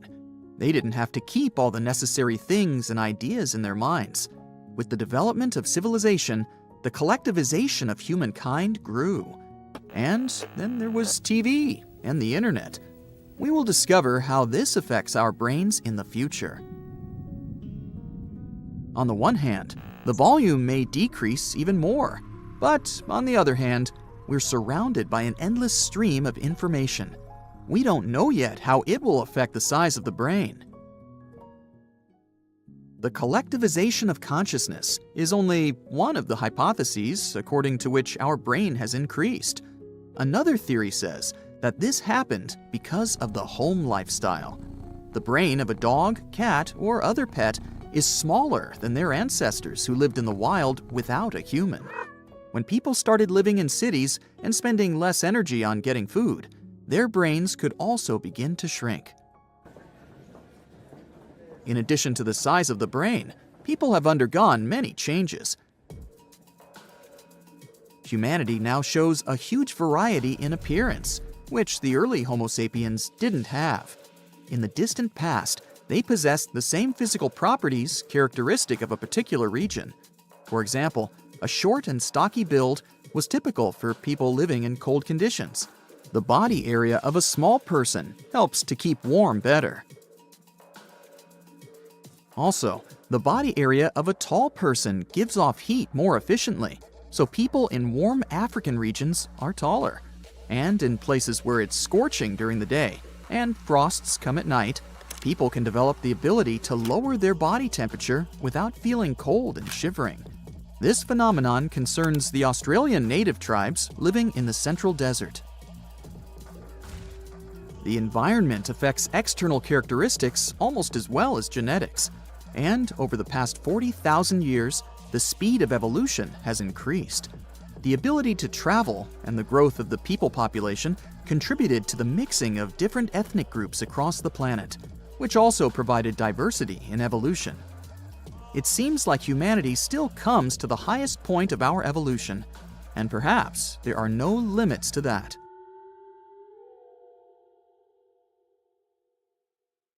So, does the mysterious Devil's Gardens in the Amazon rainforest ring any bells? Don't worry, it's not some spooky phenomenon.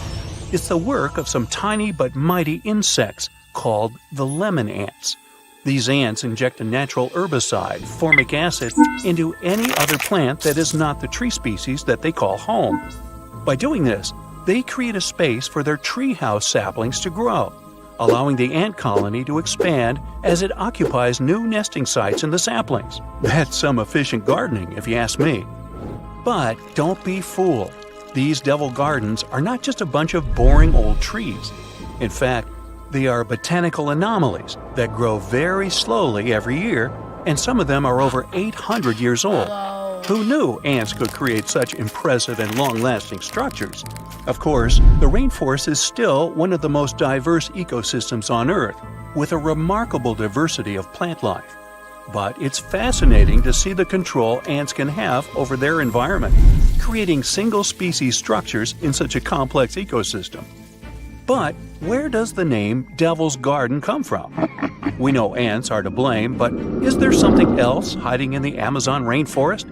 Well, picture this. You're strolling along, taking in the lush foliage, when suddenly you stumble upon a clearing. But wait, there's something strange about this patch of land. There's no vegetation, just a handful of trees standing alone in the dirt. What's going on here? It's easy to understand why people came up with this name after seeing the weird stretch of vegetation. And as humans do, they came up with quite an impressive legend to back up the story. It was said that the inhabitant of this eerie oasis was a shape-shifting evil spirit, like me. Just kidding. This little guy may have looked like a misshapen person walking on one hoof and one human foot. But don't be fooled. He supposedly had a whole bag of tricks up his sleeve, including the ability to transform into someone you know and lead you down the path to doom. Hey, it's just a myth, but you have to admit it was quite convincing, right?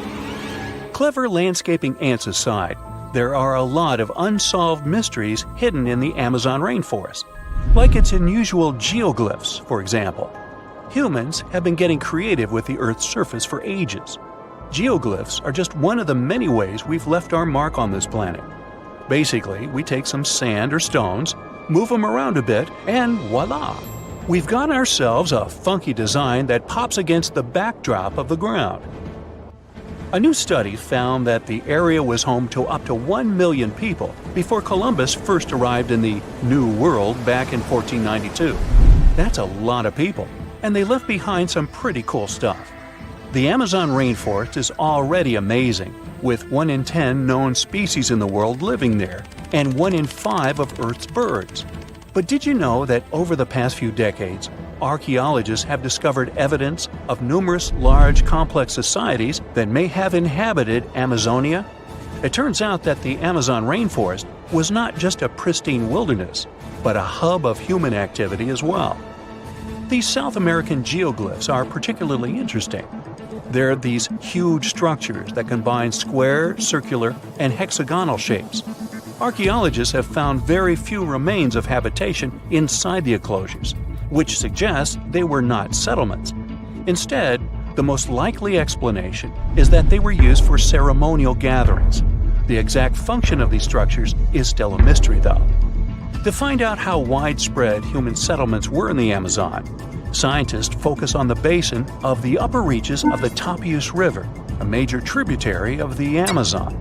Using satellite images, they discovered 81 new archaeological sites in the upper Tapias Basin, with a total of 104 earthworks. That means there is no gap in the network of earthworks spanning across Amazonia's southern rim. When researchers conducted ground surveys of 24 of these sites, they found evidence that the sites they visited were once inhabited. These sites dated from 1250 to 1500 CE and range from about 100 to 1300 feet wide. The largest were typically hexagonal fortified settlements, suggesting a certain degree of planning and uniformity in their construction. Based on the size and distributions of the earthworks, the researchers suggested that similar settlements may have extended over about 154,000 square miles of the southern rim of the Amazon, supporting a population of between 500,000 and 1 million people in late pre-Columbian times. Of course, the new study doesn't mean the Amazon rainforest was ever a teeming megalopolis. It's still mostly uncharted, so we have no idea how pre-Columbian populations were distributed across Amazonia. But it's exciting to learn about these ancient societies and the cool things they left behind. The scientists plan to do more excavations in the upper Tapias Basin to refine their understanding of the cultural developments there. Who knows what they'll find next? Maybe a lost city full of treasure and adventure. Also hidden in the vast habitat of the Amazon is this next quirky creature. Ever heard of the Amazon pink river dolphins? Unfortunately, there is still so much we don't know about them. First things first, though, let's talk about what they look like. So picture this, a small, light-colored dolphin with a pink nose and lips. They're the Barbie of dolphins. Aside from that, they look like regular dolphins with plump bodies, bulbous foreheads, skinny snouts, chubby cheeks, and small eyes. They can be found in countries like Bolivia, Brazil, Colombia, and Peru. They're also the only species of river dolphin found in the Amazon River. Unfortunately, these little guys are officially critically endangered species, so there are not many specimens available that scientists can study. No other name is more famous when it comes to exploring the Amazon rainforest than that of Percy Fawcett. He dedicated his life to exploring the area in search of a lost city. And not just any city, but an ancient, mysterious city that he called Z. Sounds like something straight out of an Indiana Jones movie, right? Percy was born in England in 1867 and had quite a career before he started exploring. But he didn't let his profession hold him back from following his dreams of exploring South America. In fact, he made 7 expeditions to the Amazon between 1906 and 1924, each time getting closer to uncovering the secrets of Z. Now, let me tell you a little bit about how large the Amazon rainforest is. How big is it? I asked myself. It's so big that you could fit the whole of the UK and Ireland into it a whopping 17 times. That's a lot of trees and animals to navigate through. But Percy was up for the challenge. Despite his best efforts, Percy never found the lost city of Z, and sadly, he disappeared during his final expedition in 1925.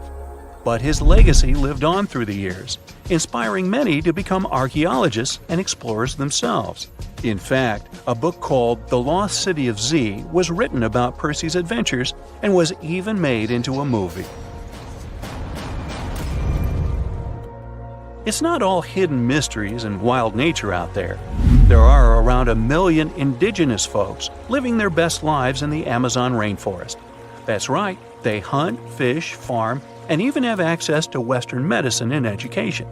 But here's the kicker. Not all of these folks are keen on socializing with outsiders, and can you blame them? For years, loggers, miners, and ranchers have been, shall we say, behaving badly toward these communities.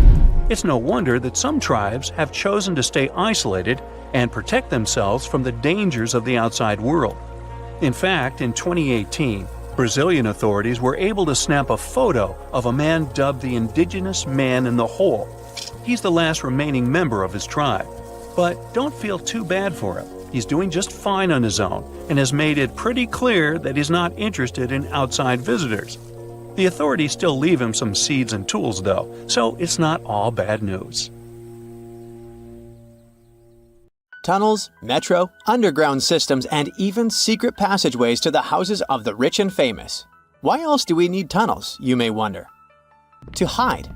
Many cities have underground tunnels and even underground doppelgangers. Now let's make it clear. Those passages are normally not connected, contrary to the popular rumor claiming that it was possible to get from Scotland to Turkey using underground passageways built around 5,000 years ago. I mean, it sounds insane even today. Imagine building it back in the day. These tunnels have an official name, the Erdstall Tunnels, and they were most likely built in the Middle Ages. However, we still don't have the exact information about the date. The highest concentration of those tunnels are in Bavaria, Germany, but there are many of them in Great Britain and France too. Erdstall tunnels, a unique type of earthen passage found globally, are characterized by their narrow, oval-shaped corridors and tight choke points, known as schlups, or slip-outs.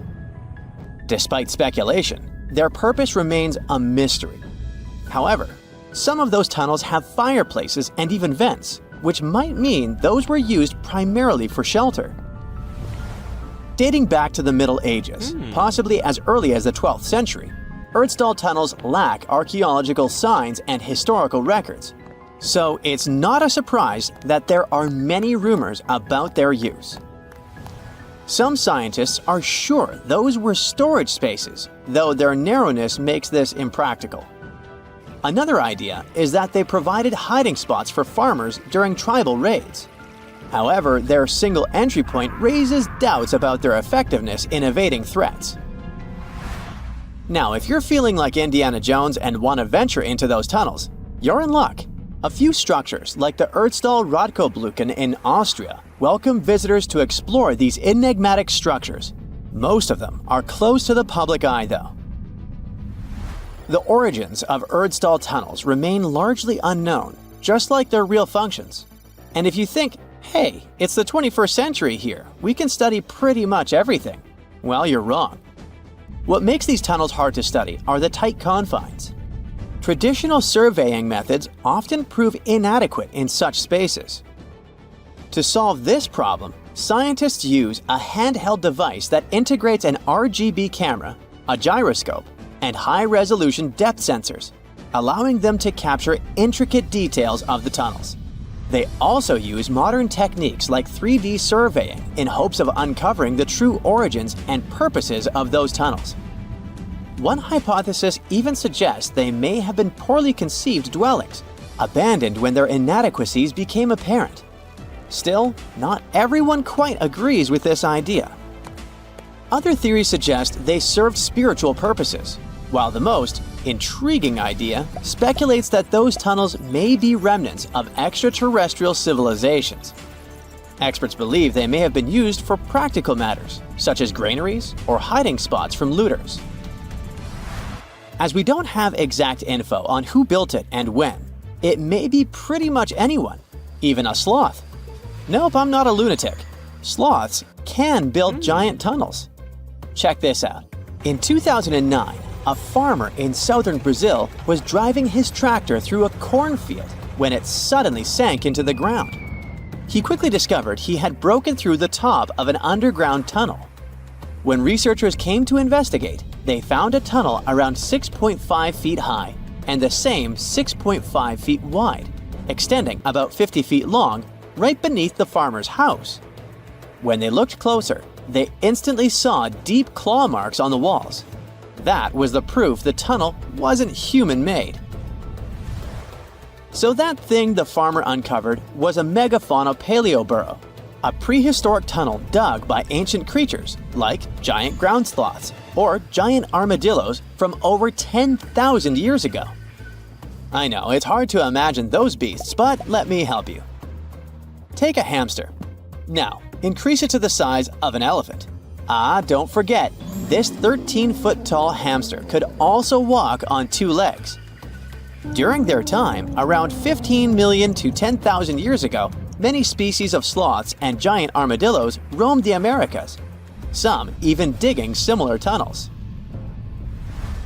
Today, many of these tunnels are filled with sediment, though some remain clear, similar to the one the farmer discovered. This 2009 find sparked significant interest, leading to the discovery of over 1,500 paleo burrows across southern Brazil, making it the era with the highest concentration of such sites worldwide. But no one knows exactly why there are so many of them in southern Brazil. While some paleo burrows exist throughout South America, none have been found in North America, which is weird since those huge sloths roamed the entire continent. The exact purpose of these large tunnels remains a mystery, but scientists believe they may have served as nursing spaces, temperature regulation, or hibernation areas. Tunnels likely developed over centuries as successive generations of sloths and armadillos expanded them. Now, let's take a look at fugus. No, not the Japanese fatal delicacy, and no, not a town in New Guinea. To see them, we gotta travel to the UK. So fugus are underground structures too, but they don't look exactly like tunnels. They are dry stone structures. They look as if a cave had been decorated with stones from the inside. There are only around 15 of them found so far, and most of them are located in Cornwall. According to the estimates, those tunnels were built about 2,400 years ago, and they're still in pristine condition, which is truly fascinating. I mean, back in the day, people had no cool machinery whatsoever, yet their structures still last. And if you dare to buy an apartment today, well, chances are you won't be too happy about the quality. Going back to our fugus, there's nothing extraordinary about their supposed purpose. They could be used for spiritual purposes, as a place to hide, or a food storage. The latest application, though, is a bit weird. I guess it's not a secret for anyone that England is famous for its excessive humidity.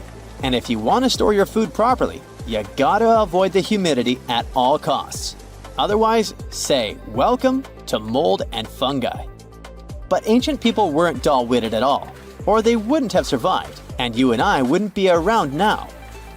So they might have adapted those fugus to store just some products, those that already had natural molds in them, assisting in the preservation of perishable food, like milk, butter, and cheese. But hey, those are just speculations. The true reason why they were built remains unknown. What makes fugus unique is that they are intentionally built tunnels, not just excavated mines like those in Wales. They were crafted by digging deep trenches, lining them with stone slabs, covering them with capstones, and then filling over them, all of which took significant time and effort. Still, no matter how hard those were to construct, cities around the globe are often built over intricate tunnel systems, each unique to its location. For instance, Paris is famous for its extensive underground quarries, which were abandoned years ago, but still pose a risk of collapse in certain areas above. London boasts one of the largest tunnel networks in the world, including many that were specifically created for military purposes. In New York City, there are rumors of secret tunnels, while Los Angeles has old tunnels from the Prohibition era used for speakeasies. Many other cities also have their share of enigmatic tunnels, and surprisingly, Florida is no exception. It happened in the year 2011 in Ybor City. Near a former post office, flooding uncovered something weird, a section of an unknown structure.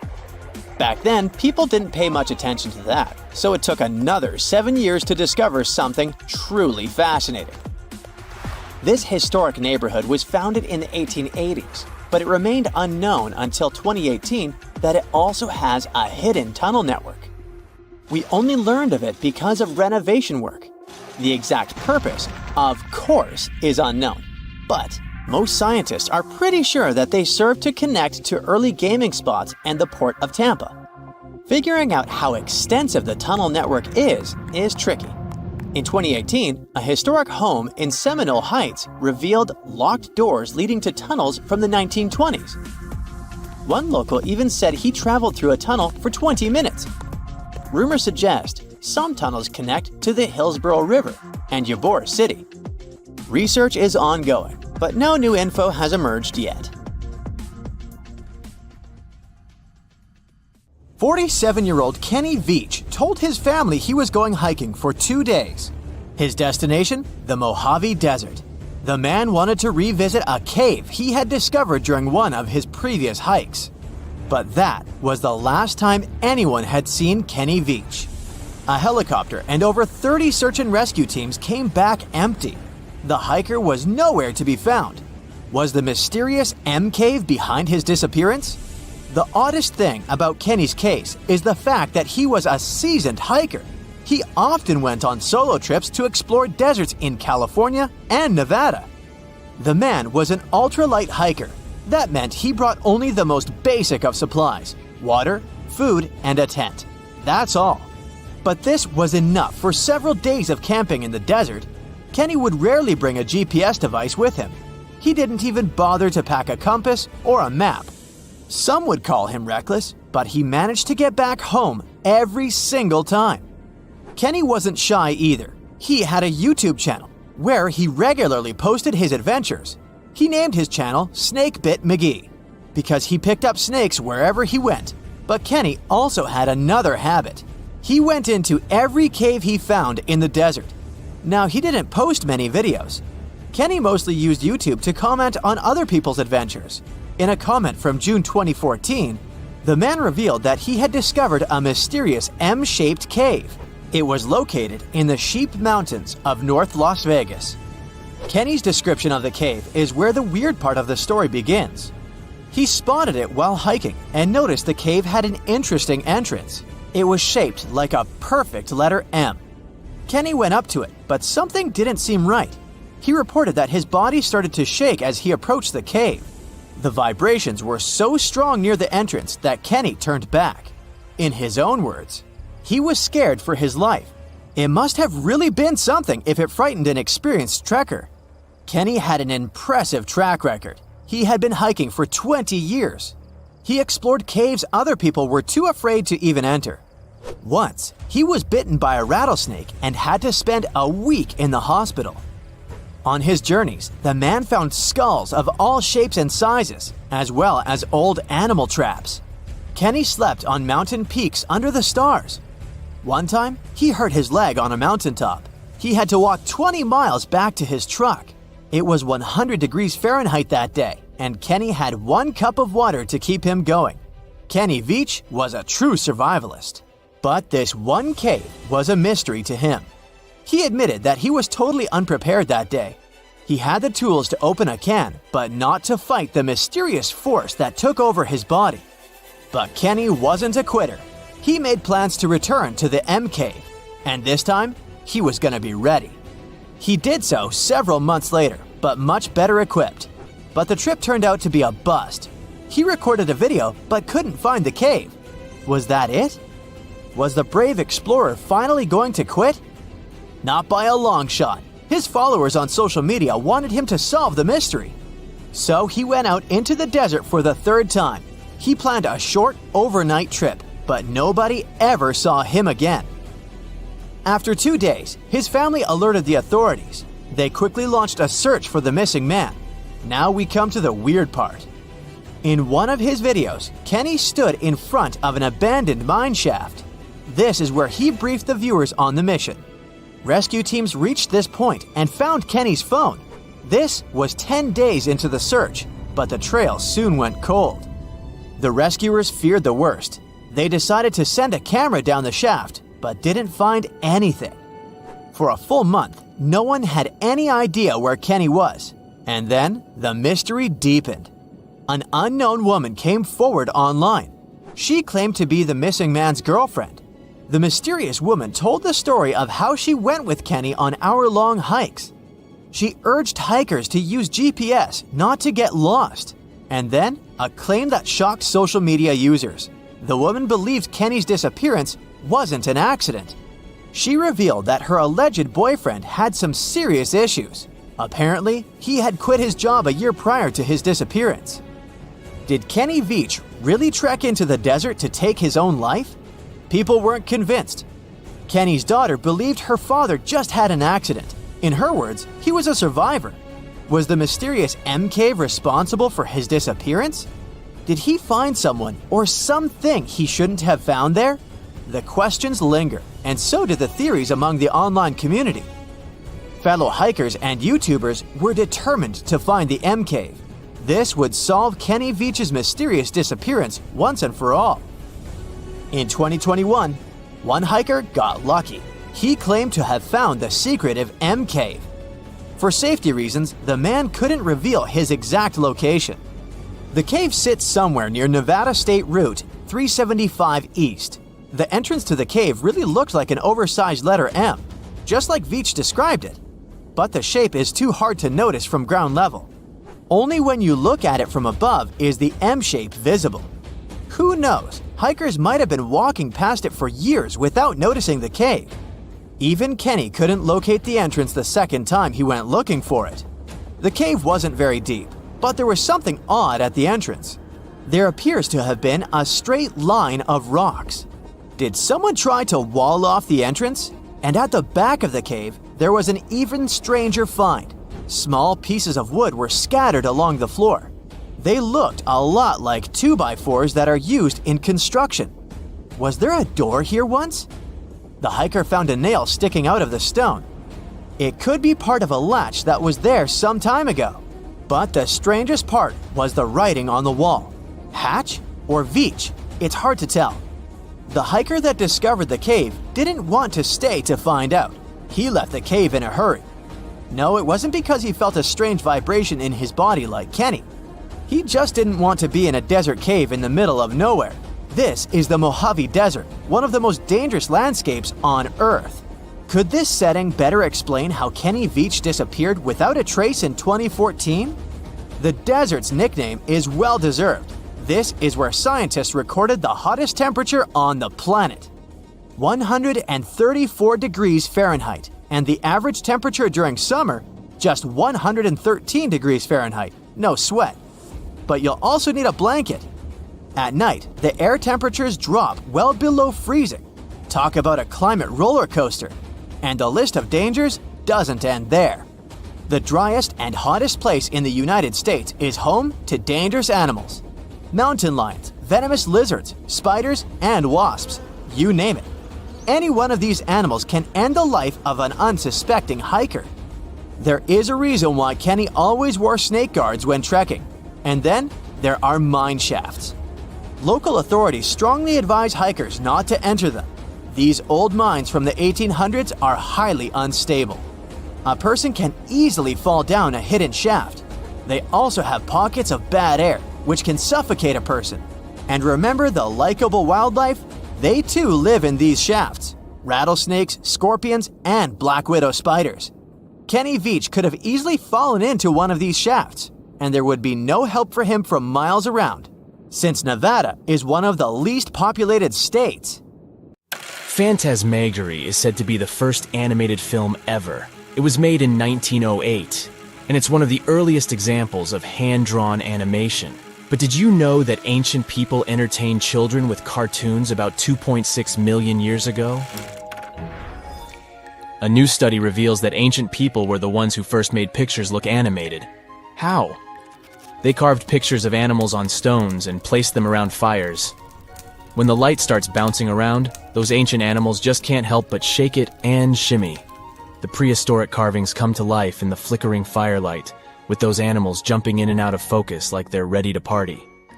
Imagine how fun it would have been for prehistoric families to sit around a fire and create these animated carvings. It turns out that even some of the ancient wall paintings and carvings found in caves were inspired by their appearance in the moving light and shadows of flames. So, basically, these old-timey carvings were made to come to life when firelight hit them.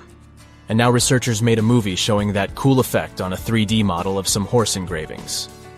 The study says our brains are wired to see moving things in changing light, which is why these carvings probably mattered to our ancestors.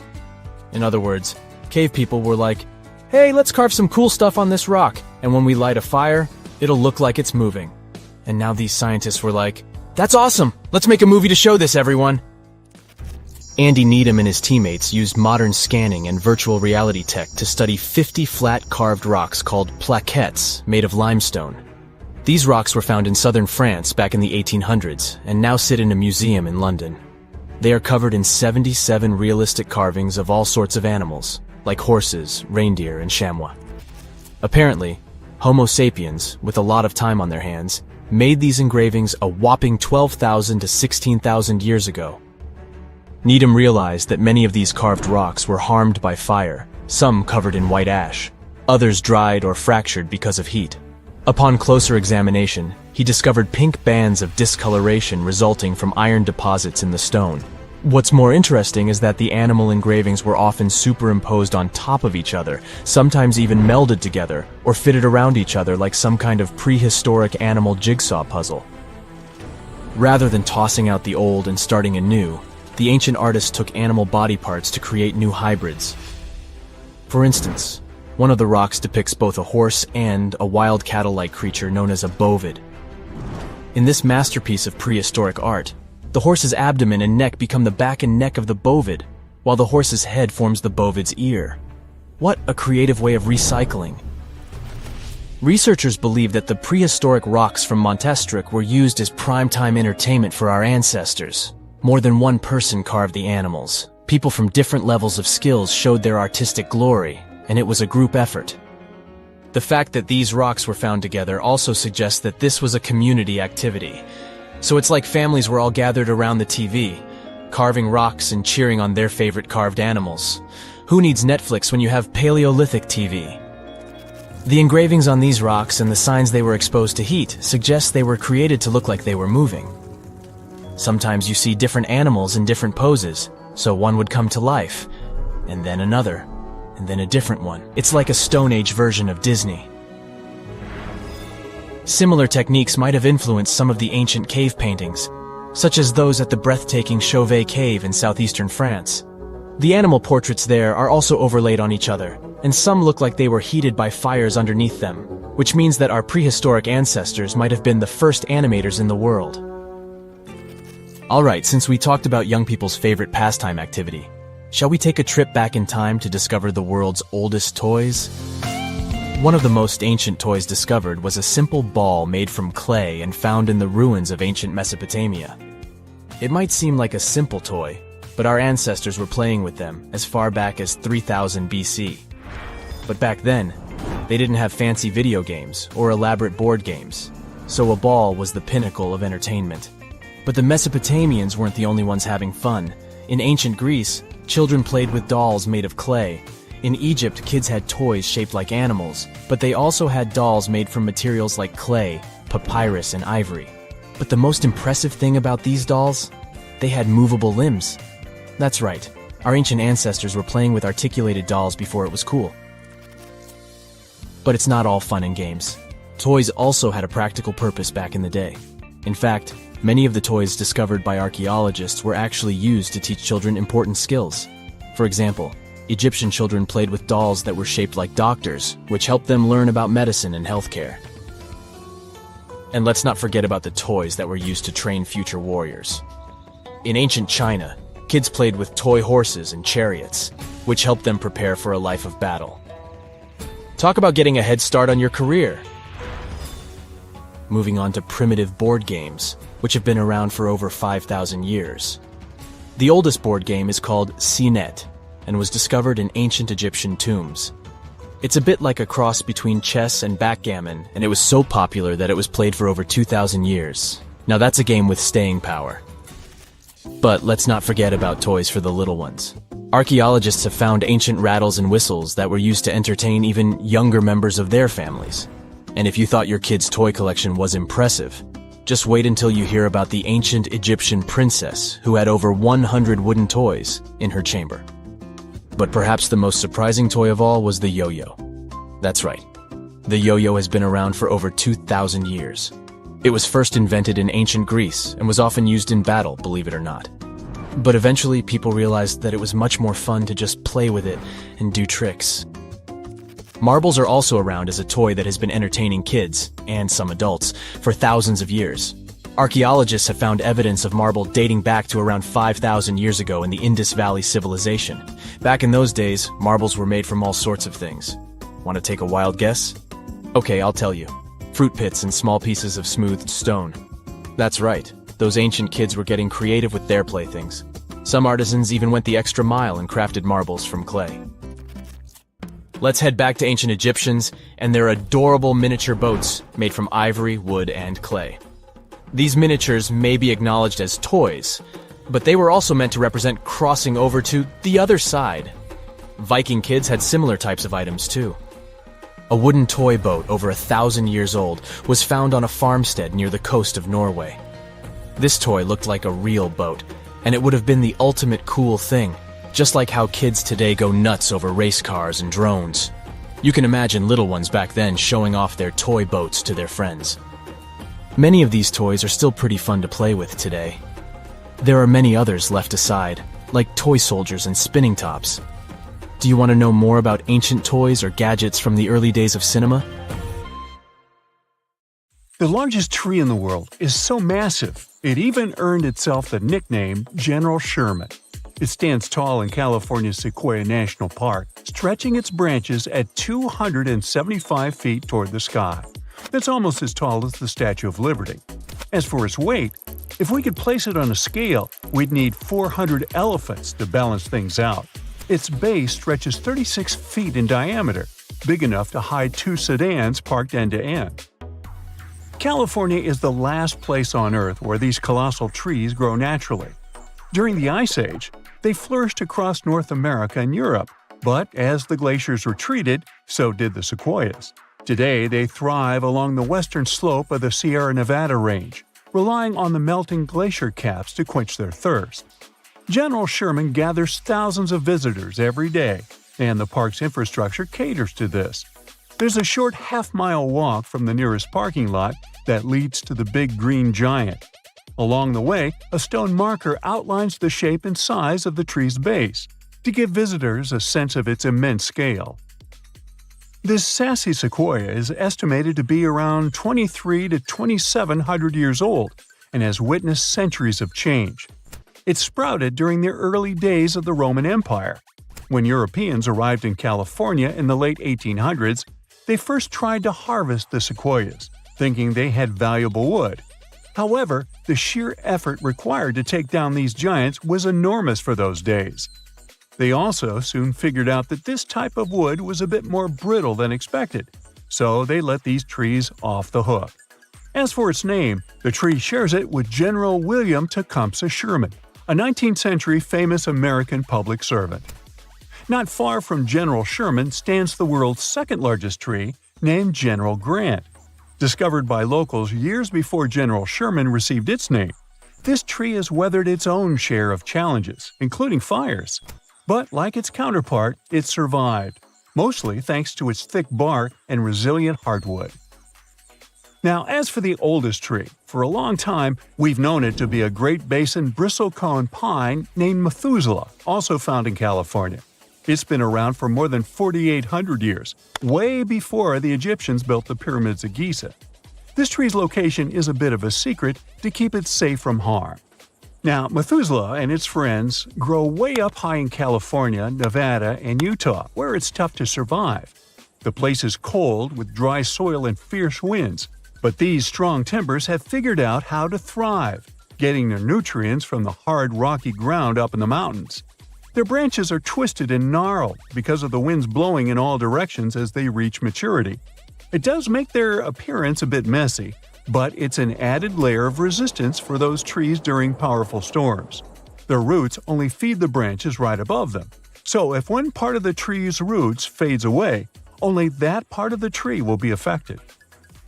Now, there's a new contender, however, for the same title of the oldest tree. In Chile, there's a Patagonian cypress called Gran Abuelo, which means great-grandfather in Spanish. It might even be older than Methuselah by about 500 years. This would mean this tree has seen people roaming around during the Bronze Age. To figure out a tree's age, we generally need to look inside its bark and count its rings. For the granoboyo, though, scientists use complex math to estimate how old it is. Some experts aren't convinced by this method just yet. No matter which tree is older, both Methuselah and the granoboyo have seen a lot of changes in their long lives. Each ring in their trunks holds info about the weather from the year it grew. Scientists can learn a ton about past climates on our planet by studying these ancient trees. Now, the world's tallest tree is also off-limit to visitors, but this is a recent safety measure. Its name is Hyperion and is located in Redwood National Park, California. Standing at a towering 380 feet, Hyperion is a coastal redwood, taller than the length of an American football field. Named after a character in Greek mythology, Hyperion was discovered in 2006 by two researchers. The park is home to other incredibly tall trees like Helios and Icarus, both also reaching heights of over 370 feet. The impressive height of redwoods in Northern California is due to their leaves and the region's climate. These trees absorb and store moisture from morning fog, and their sprouts promote growth after injury, allowing them to live for a very long time. However, their shallow roots make them susceptible to damage from hikers. Besides being a record holder, Hyperion's appearance may not live up to the hype. Witnessing its towering height from the ground is hard, and its trunk isn't that impressive. Hyperion is currently tucked away in a closed-off section with no official trail. But despite this, many tree enthusiasts have trampled through over the years, harming the habitat leading up to it. Trash has also been found along the way in the past. The park recently issued a statement urging visitors to steer clear of this tree. Otherwise, they could face hundreds of dollars worth of fines and even end up behind bars. The Tree of Life stands as a resilient symbol amidst the arid desert landscape of Bahrain.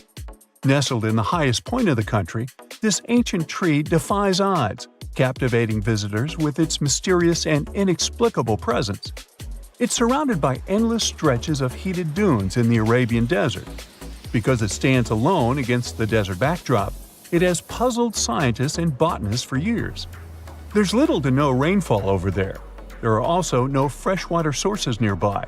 Despite the lack of moisture, the Tree of Life insists on flourishing, flaunting its green foliage.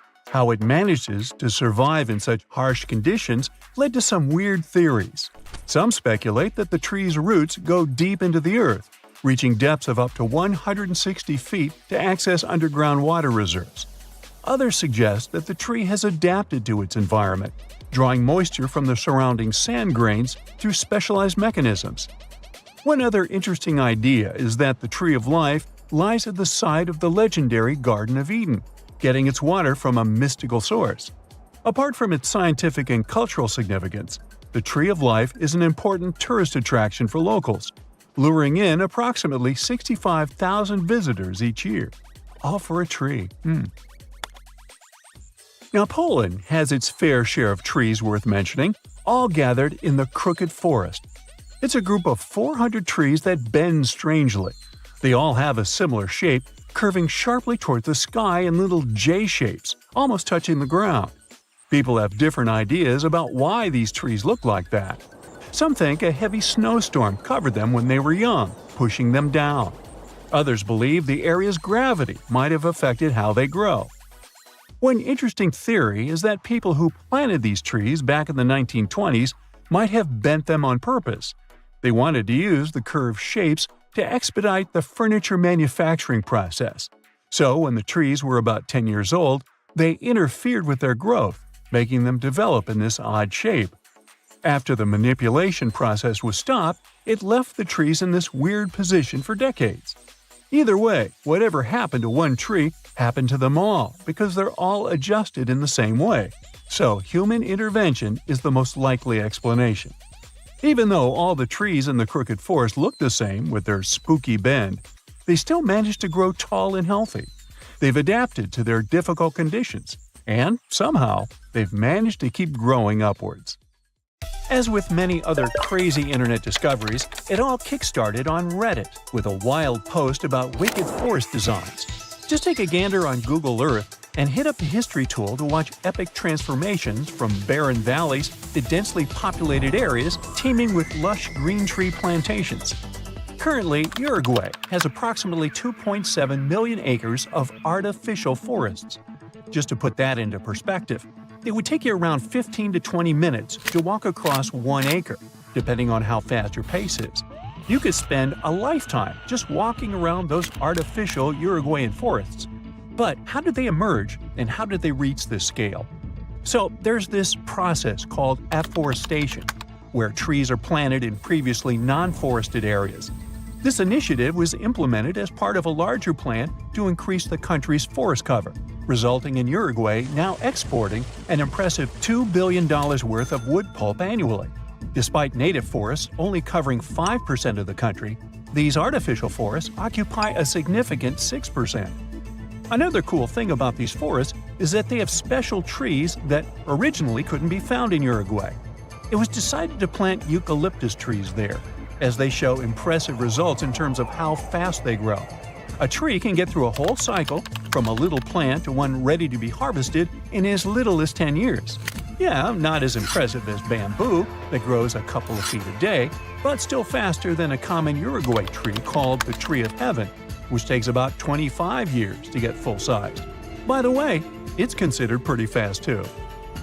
Now, this funky forest in Japan is literally turning heads. In the Miyazaki Prefecture, there's a group of Japanese cedar trees that are causing a buzz with their unique concentric circles reaching toward the sky. A recent aerial photo captured these crop circles, and now everyone is scratching their heads trying to figure out how they came to be. But fear not, there's no extraterrestrial invasion involved. It turns out this cool formation was actually a carefully planned project from almost half a century ago. Back in 1973, researchers planted these trees in specific radial increments to create these mesmerizing circles. I mean, 50 years ago, Google Earth was nowhere around. But looking at that forest, you might think that the Japanese have been preparing to boast their forest on the internet for half a century. Now, what's even more fascinating is how the trees grew in a curved shape, spreading out in an unexpected way. Originally meant to be harvested after 5 years, there's now talk of preserving this circular forest because of all the newfound interest.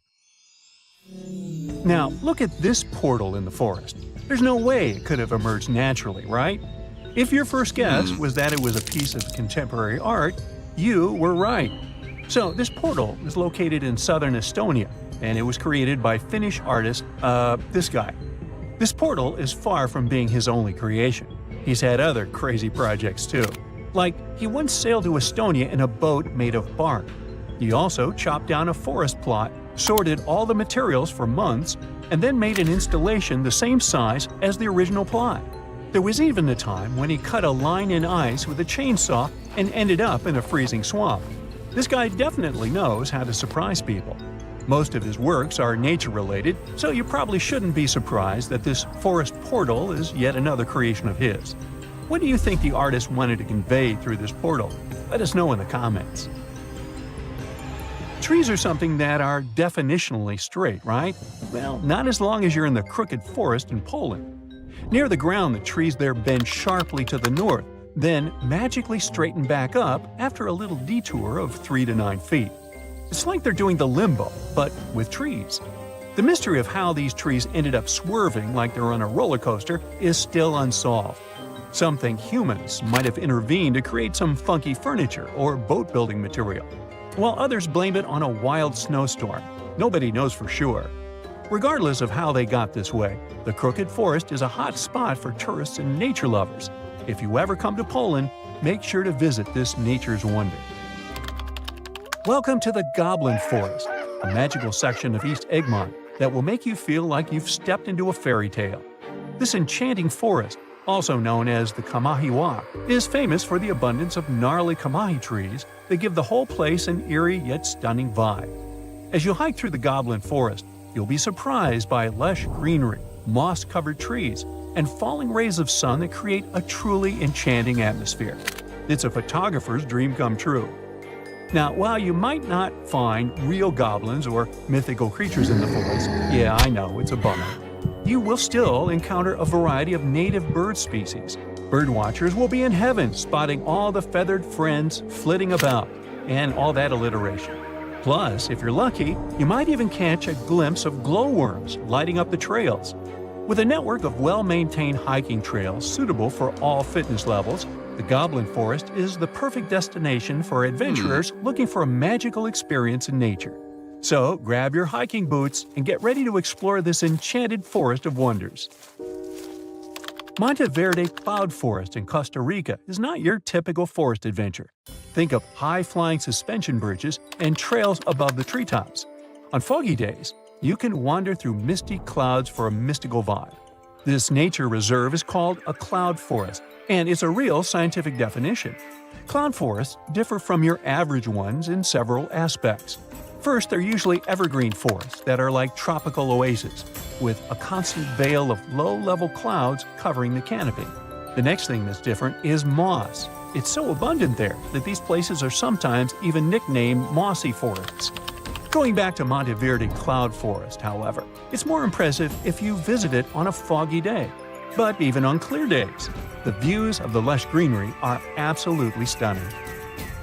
Now, if a regular forest sounds a bit boring to you, our planet has something more fun to offer. How about an underwater forest? Whether you're a local Oregonian or just passing through, Clear Lake is definitely a dive spot you've got to check out. True to its name, Clear Lake lives up to its reputation, with crystal clear waters boasting up to 100 feet of visibility. It's like swimming in a massive pool. But brace yourself, because it's a chilly 38 degrees Fahrenheit all year round. Nah, I wouldn't venture in there. It's more adapted for penguins, I guess. Well, never mind. This lake is special because of its history. It was formed over 3,000 years ago by volcanic activity that redirected a river, preserving ancient trees that you can still see standing tall underwater today. There's this section known as underwater forest, where you can see ancient trees deep down. An underwater forest walk sounds fancy, doesn't it? And in Madagascar, there's not a forest, but an avenue of trees. But the trees are so majestic, this avenue can rival with the coolest actual forest. I'm talking about these awesome, gigantic baobab trees. Picture this, an 850-foot stretch of road lined with 20 to 25 massive baobabs, towering at about 100 feet tall. In terms of height, it's as if this alley was packed with many Rio's Christ the Redeemer statues. Even a 6-foot guy would feel insecure there. And if you venture just 4 miles away, you'll find the Baobab Amaru, 2 baobabs that grew twisted together like a love story. Legend has it that they represent an impossible love between 2 young villagers who dreamt of a life together. Now they stand there, intertwined for eternity. There's an amazing place in Ethiopia, East Africa, called Hadar. This place is a treasure trove. We found tons of old animal fossils there. And among those remnants, we discovered something very special, the fossils of a creature called Australopithecus afarensis. One of these guys was found almost complete. You might know it today by the name Lucy, after a famous song by the Beatles. Lucy was a small lady, only about as tall as a kitchen counter. She lived 3.2 million years ago and became a huge celebrity when we found her in 1974. She helped us learn more about our early ancestors, creatures called Australopithecines. Around 10 to 12 million years ago, there was a group of animals that broke into 2 branches. One of the branches led to modern apes, while the other led to humans. This separation happened because one group decided to stay in trees and became what we now call gorillas, chimpanzees, and orangutans. They moved around using all 4 limbs and lived in forests. But the other group decided to live on the ground and try walking on 2 legs. Because of that, their brains started getting bigger over time.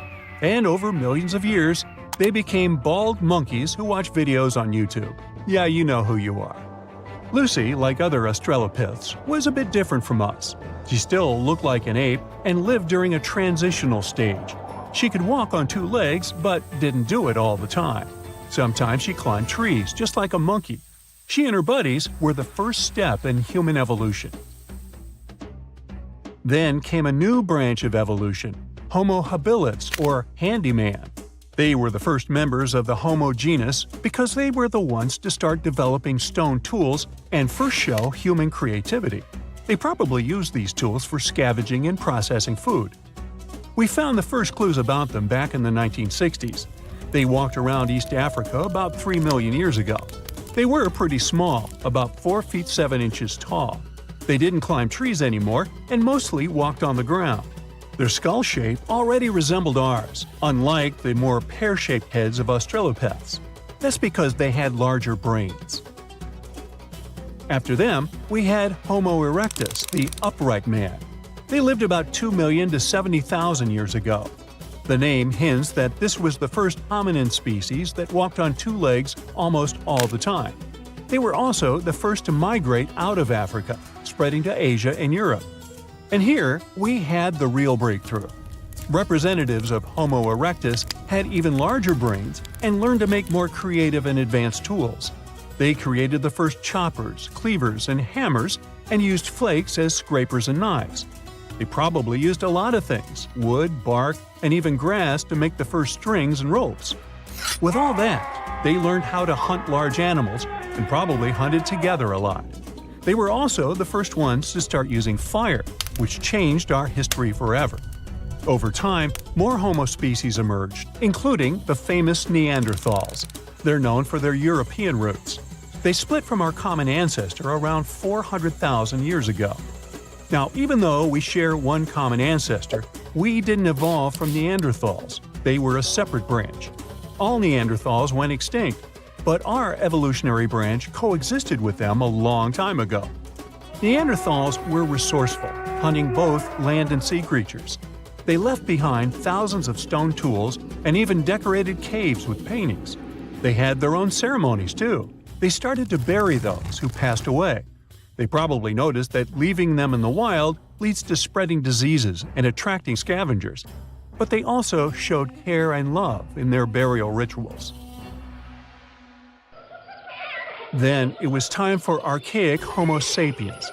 They lived around 500,000 to 200,000 years ago, emerging in Africa and Europe.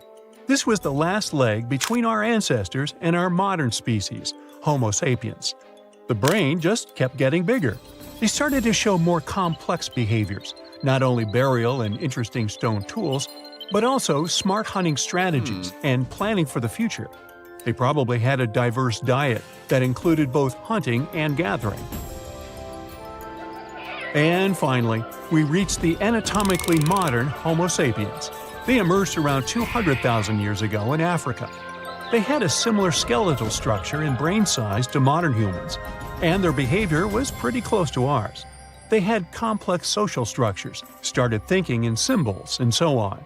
They migrated out of Africa around 60,000 years ago, spreading across the globe and eventually replacing other hominin species, such as Neanderthals. They started to create their first languages and form their first words. The first words were probably very simple, like "ah" to call someone and "ma" for babies. After evolving into our final stage, we started advancing in our cultural and technological development. This development became very rapid over the last 200,000 years. About 12,000 years ago, the Neolithic period, also known as the New Stone Age, began. It marked the end of the glacial period. Humans started living in settled villages instead of constantly moving around. This change was brought about by the advent of agriculture, which allowed people to grow crops and raise animals like goats and sheep. Early humans started to domesticate animals, such as sheepdogs, for herding. We also started making the first art, leaving famous drawings in caves, handprints, animals, mostly cows, hunting, and many others. We even created the first currency. We began using clay tokens for transactions. This marked the beginning of commerce and the use of money. And finally, we started writing. And now the events could be recorded and passed down through written records. This is when history officially began. From that point on, we saw the development of agriculture, the rise of complex societies, the invention of writing and the wheel, and the emergence of civilizations. Our tools became more and more sophisticated, languages appeared, leading to the diverse cultures and societies seen today. So, why have we stopped evolving? The truth is, we haven't. Human evolution is an ongoing process, although it's not as dramatic as it used to be. We adapt to different environments, have different skin tones, appearances, body sizes, and genetic mutations that have influenced traits like lactose intolerance or resistance to certain diseases. But the world we live in today is very different from the one our ancestors inhabited. We don't suffer as much because we've developed technology, culture, and social systems. Thanks to this, evolution slowed down, seeing that we're doing okay as we are now. What we started experiencing is cultural evolution rather than a physical one. Plus, 200,000 years is a pretty short time period, considering the time span of the universe or even of our Earth. We should see what happens to us in hundreds of thousands of years. I won't be around then, but there are some theories about that. There's a big idea that, in the future, humans and machines might merge into one super being. We call it technological singularity, a state where we humans lead our technologies to the point where we won't be able to control their development anymore. For example, if AI gets so advanced, it will change everything about how we live. Despite the current rise of AI, we shouldn't be too worried about it taking over the world, at least not in the next few decades. All we've developed now is weak artificial intelligence, little simulations. They might look scary to those who don't know much about AI, but the truth is, they have yet far to go before they reach the grand complexity of the human brain, not to mention consciousness. However, many people believe it's only a matter of time before AI reaches this level of intelligence, and then our world might change forever. There are other possibilities too. For example, one day we might reach a level where we merge with machines and learn to upload our consciousness in the cloud. In that case, we might become a hive mind, taking over the internet using our brains, becoming one giant consciousness. No matter what happens in the future, one thing's certain: technology is changing fast, and it's going to affect all of us sooner or later. Have you heard of Göbekli Tepe? It's an ancient site in Turkey that literally made historians rewrite history books. Over 11,000 years ago, a group of prehistoric humans crafted an enigmatic masterpiece that's even older than Stonehenge.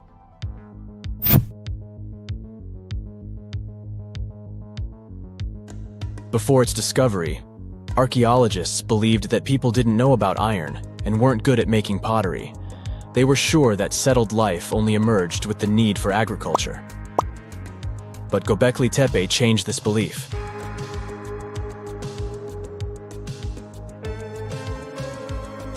The place has revealed that it was the temple that paved the way for a settled life, not agriculture. Until this discovery, researchers believed that farming was the catalyst for sedentary living. Meet Professor Schmidt, the guy whose findings changed this theory. He managed to prove that hunter-gatherer communities laid the very foundations of this way of life.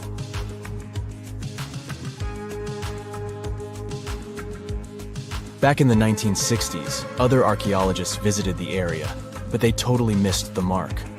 While surveying the region, they stumbled upon a hill with scattered limestone slabs and concluded it was just an old burial ground from medieval times. Little did they know that there was so much more to uncover.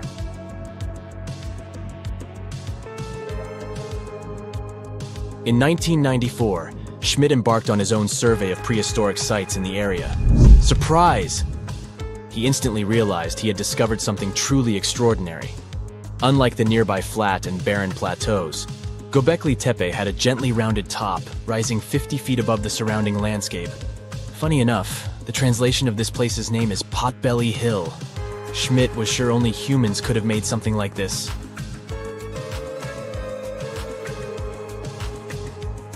Those broken limestone pieces that were mistaken for gravestones turned out to be way more exciting. It was like stumbling upon a hidden treasure. The pieces took on a whole new meaning, and Schmidt with his team was about to dive into the secrets waiting beneath the surface. To their surprise, they found no traces of a settlement. No hearths for cooking, no houses, and none of those adorable clay figurines commonly found in nearby sites of similar age. However, they uncovered that those ancient people used tools like stone hammers.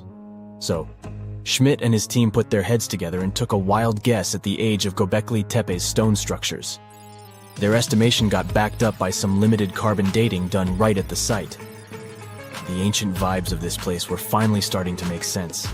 It was like a puzzle slowly coming together.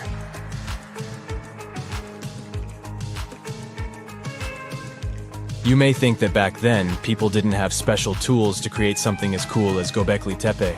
Not true. Turns out, these prehistoric folks used flint tools instead of fancy metal chisels. They were also skilled at chipping away softer limestone and crafting pillars right on the spot. Afterward, they carried the pillars a short distance to the summit and placed them upright. Once the stone rings were complete, they covered them with layers of dirt. Over time, they added new rings, and voila! You've got a cool hill to impress people in the future.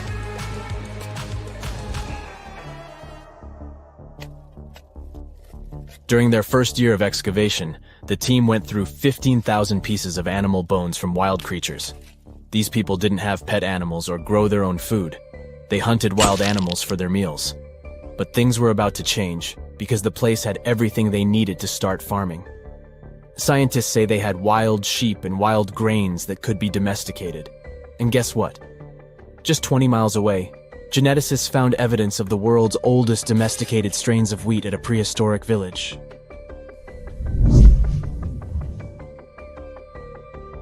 These amazing findings have completely changed how we view civilization. In the past, experts believed that people needed to learn how to farm and settle in one place before they could build temples and develop complex societies. But guess what? Schmidt's research flips that idea on its head.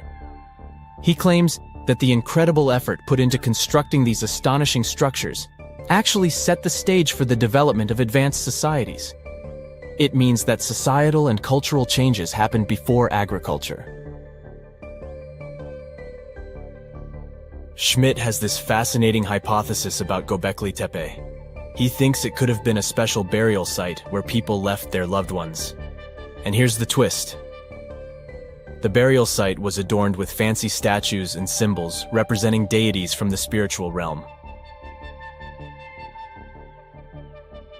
The idea that Göbekli Tepe could have served as a sacred place adds another layer of complexity to the whole story. While the site's true purpose may remain elusive, Schmidt's insights invite us to consider the profound interplay between life and the afterlife, and the deep reverence ancient hunter-gatherer societies may have had for their departed ancestors. Now let's talk about the stars of the show, the mesmerizing T-shaped columns that dominate Göbekli Tepe. These mysterious structures range from 10 to 20 feet tall and most likely represent stylized human figures. But one figure stands out from the rest, the three-dimensional lion relief. This depiction really fires up our imagination. Why? Because it hints at the possibility that lions roamed Anatolia during the Neolithic period.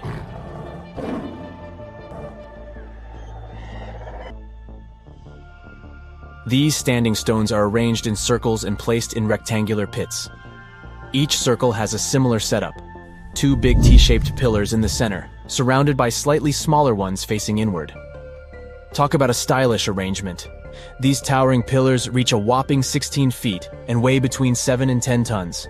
Some pillars are plain and simple, while others are like works of art with intricate carvings. Foxes, scorpions, and vultures come to life, crawling and twisting on the pillars' sides. But it's not just animals depicted on these stones. Some pillars have abstract shapes representing humans, and even small carvings of clothing items. Some of them even have belts. Now, there's one pillar that stands out from the rest like a rock star. This super old stone pillar suggests that a comet crashed into Earth. It happened during a chilly period that lasted about 1,000 years. Previous studies examining Greenland ice cores hinted at this comet theory, but now the carvings at Göbekli Tepe prove it right.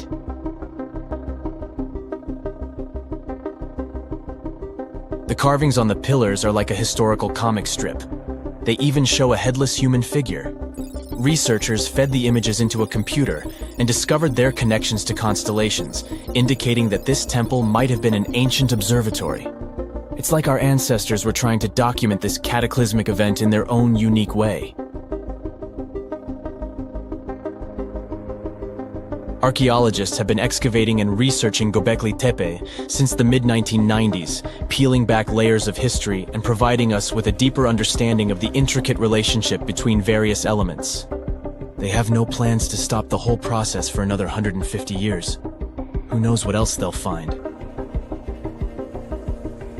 You see, Göbekli Tepe has been labeled purely as a ritual site with no signs of domestic activities. We were led to believe that the absence of water meant it couldn't support semi-sedentary communities. But scientists believe it's time to shake things up and approach Göbekli Tepe with fresh eyes. It's time to question what we believed before and use new evidence and different ways of thinking. Like, there might have been a group of people living in the area who didn't stay in one place all the time. They moved around a bit but still had their own civilization, living in the area semi-sedentarily. Göbekli Tepe is not just home to a single temple, but an astounding collection of over 20 ancient structures. As archaeologists delve into the depths of this wonder, they are unraveling its unique layout, featuring 2 prominent focal points at the heart of each establishment, complemented by smaller structures and dividing walls. What's even crazier is that in this area, there are over 200 obelisks, which are narrow tapering monuments.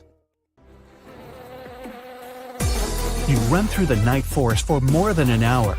You're even faster than a cheetah. You're not tired or cold. You hear a mouse rustling in the roots of a tree and catch all the smells of the forest. With night vision, you see a bird in the night sky. You can go for months without food or water. Gills allow you to swim underwater freely. This is how evolution made humans in a parallel world. Here, they're ideal organisms prepared for anything they might meet in the wild. In our world, things are more complicated. We evolved, but didn't always get stronger. Humans only survived because they adapted and changed the world around them. A human only has 32 teeth. When they fall out, they no longer grow. But evolution doesn't stop. Our food has become softer and more nutritious. You don't need to chew it for a long time. New diet reduced the jaw and enlarged the brain. As a result, there's no room left for the 4 teeth that are closest to the joint. We call them wisdom teeth. In the future, we'll only have 28 teeth. And even today, 35% of people don't have the wisdom teeth. Homo sapiens is the only mammal to have a chin. This is the protrusion along the lower edge of the jawbone. Even our relatives, gorillas and chimpanzees, have their jaws slanted inward. Anthropologists think that the chin is a result of reduction of human face. Perhaps in the past, the chin supported our powerful jaw and enhanced our strength. Over millions of years, the face has shrunk, but the chin has remained. Put your hand on a flat surface, connect your ring finger and thumb, bend your wrist, and you'll see the palmaris longus. 15% of people don't have this muscle already. It doesn't affect the grip strength and has lost its meaning today. Millions of years ago, it allowed our ancestors to deftly climb trees. Evolution deprived us of this useful skill, but the remainder of it remained with us. Dogs, horses, monkeys, and many other animals can move their ears. This allows them to hear better and communicate with each other. Humans have a long, flexible neck, and evolution has left them without this ability. Still, 20% of modern humans can do it. This is another reminder of a time when we weren't much different from other animals. 10% of people have a Darwin's tubercle in their ear. In the past, we had pointy ears looking like the modern macaw's ones, and this little bump is the proof. When an emperor penguin hatches eggs, it doesn't eat for 115 days. Scorpions can stay hungry for a whole year. Evolution hasn't given humans a camel-like hump of fat or the ability to hibernate like a bear. Every morning, our ancestors woke up and fought for their survival. We need a lot of energy for this, so we have to eat every day. This isn't very convenient, especially when your food isn't sold in the supermarket but runs away from you through the forest or field. In the human brain, at any given moment, 100 billion neurons work. Thanks to this, you have a good memory and can talk. This is essential for survival. A big brain has a flaw. For neurons to work, it needs a lot of fuel. It makes up just 2.5% of body weight, but consumes 20% of its energy. In 2 hours of playing chess, a grandmaster burns 560 calories. A professional tennis player will spend the same amount of energy in a single hour. Big brains make us weak. Even a small chimp is much stronger than a human. Why do you need muscles if you no longer swing from branches? But you need a big brain to negotiate and cooperate with other people. Got weaker, and we like lying on the couch more and more. This is a comfortable position for thinking. At night, our ancestors were especially vulnerable. When you sleep in a new place, the left side of your brain is more awake than the right one. This brain reaction is called the first night effect. This is an ancient reaction of the body to the dangers that awaited a human in the dark. 40 to 60 million years ago, evolution gave us yet another fear. We're born with the fear of being bitten by a snake or spider. Apparently, these animals were the main danger to the first primates. Anthropologists say we became runners 2 million years ago. Broad shoulders make it convenient to swing your arms and keep balance. A special ligament extends from the spine to the back of the head. It stabilizes the head while running. No primate has strong gluteal muscles. They only turn on to full power when you're running. Hairless and 3 million sweat glands keep our bodies from overheating. People are perfect runners, but evolution has made us slow. You'll never overtake a chimp on a short distance, and that's not mentioning cheetahs. They accelerate to an incredible 70 miles per hour. But almost all land animals are sprinters and don't run for more than 10 to 15 minutes. Humans are adapted for long distances. Walking 2 legs helped our ancestors solve many problems. They freed their hands to carry food or tools. 2 legs and a straight back made our ancestors larger and even scarier for other animals.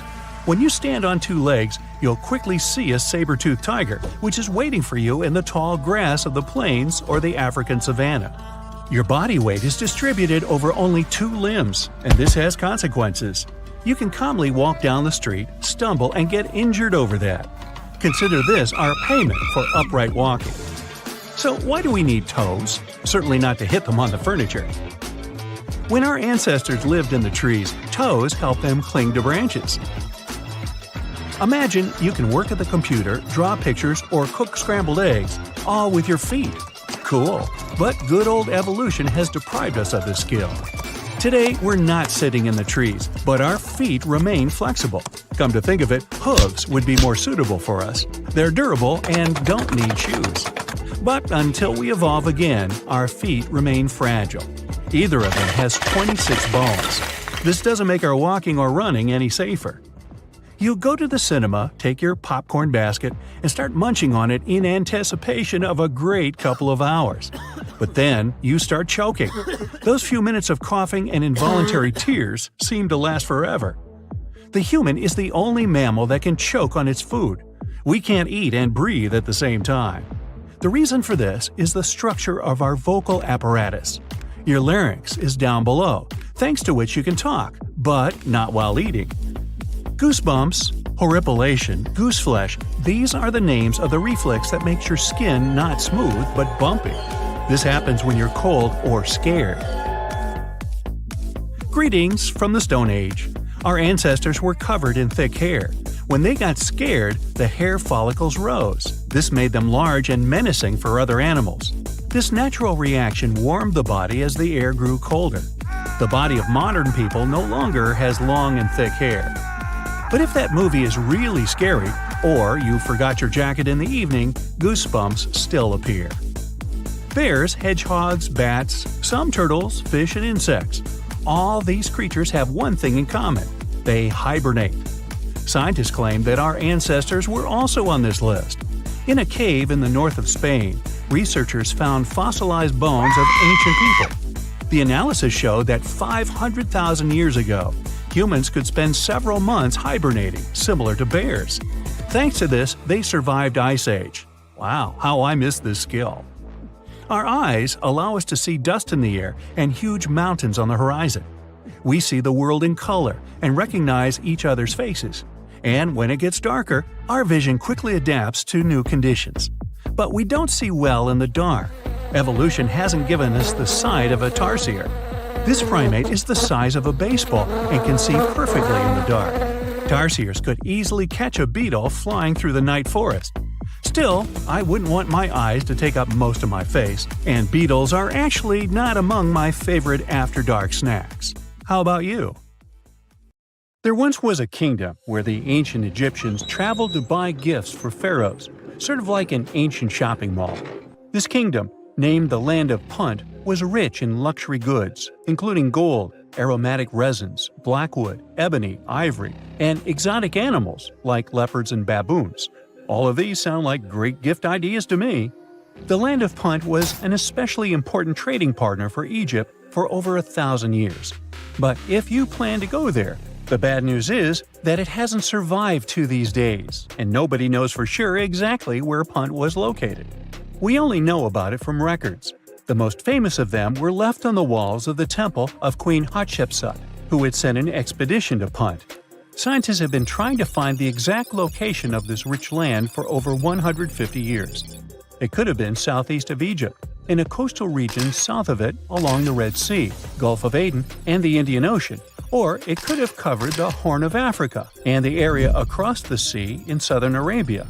Now researchers were finally able to narrow down the possible locations thanks to a study of baboon mummies. Ancient Egyptians admired baboons and even thought they were related to the deity of the moon and wisdom. One species, the sacred baboon, was often shown in wall paintings, sitting with its tail curled to the right, and was mummified in this position. Another type, the olive baboon, was wrapped up in one giant cocoon. Both types were found in the tombs of the Valley of the Kings. But if you remember geography lessons, baboons just don't wander around Egypt, so they must have been brought there through trade with other regions. Primatologists, Egyptologists, geographers, and geochemists look at the mummified baboons from two different time periods in ancient Egypt. Some were from the New Kingdom period, and others were from the Ptolemaic period. The scientists did some more hard work and analyzed tissues from 155 baboons from 75 separate places in eastern Africa and southern Arabia. Those were all areas that they thought could be the ancient Land of Punt. They measured oxygen and strontium in the baboons' bodies. When animals drink water and eat plants, their teeth, hair, and bones show a geographic signature of where they've lived, thanks to these elements they contain. Scientists use a special method called isotopic mapping, and found out that the New Kingdom baboons they analyzed came from a location in Eritrea, Ethiopia, or Somalia. 5 mummified baboons from the Ptolemaic period had strontium levels that matched those found in Egypt. So ancient Egyptians might have had a special place to breed and keep baboons, probably in Memphis, a city in Lower Egypt, not Tennessee. Meanwhile, paleontologists from New Zealand got lucky, as some boulders had split open from the tide and revealed fossils of the largest penguin that has ever lived on Earth. The scientists used laser scanners to make 3D models of the ancient penguin bones. They compared these bones to the flipper size of modern penguins and did some math as to how much the old penguins might have weighed. Today, the biggest penguins, emperor penguins, weigh between 55 to 100 pounds. Researchers think that the penguins from the past that they found weighed around 340 pounds, real giants in the penguin world. These huge flightless birds lived in the oceans around New Zealand more than 50 million years ago, after the dinosaurs went extinct. They totally took advantage of their big bodies to stay warm in the cold water. They might have even traveled the world thanks to it, and they'd scare off any predators, but they didn't have any. The asteroid that took down the dinosaurs also got rid of most big marine reptiles, and the ancestors of seals and whales were still living on land. Back in 1992, 4 farmers in China were draining water from their ponds and accidentally bumped into a ship full of gold and ancient statues worth millions. Just kidding, they actually found the Movile Caves. Those are 24 big caves created by people a long time ago. Even though they are so large and well made, no one knows who built them, why they were built, or how they were built. Experts think the caves are at least 2,000 years old, but they don't understand why these caves aren't mentioned in any historical records. All of the Movile caverns look the same and aren't connected to each other. Each cave has one entrance connected to a vertical shaft with a carved staircase. Rain and water from the surface can flow into the caves through these stairs. To manage this water, the caves have special grooves, channels, and a system to catch the water at the bottom. So it looks like the ancient builders were real pros when it came to drainage and water management. Maybe my town could learn a lesson from them, as it turns into Venice after every heavy shower. Anyway, the caverns were built below a hill, named after a bird that is one of the most respected creatures in Chinese mythology and culture. It symbolizes all the best things, like high virtue, grace, and the union of yin and yang.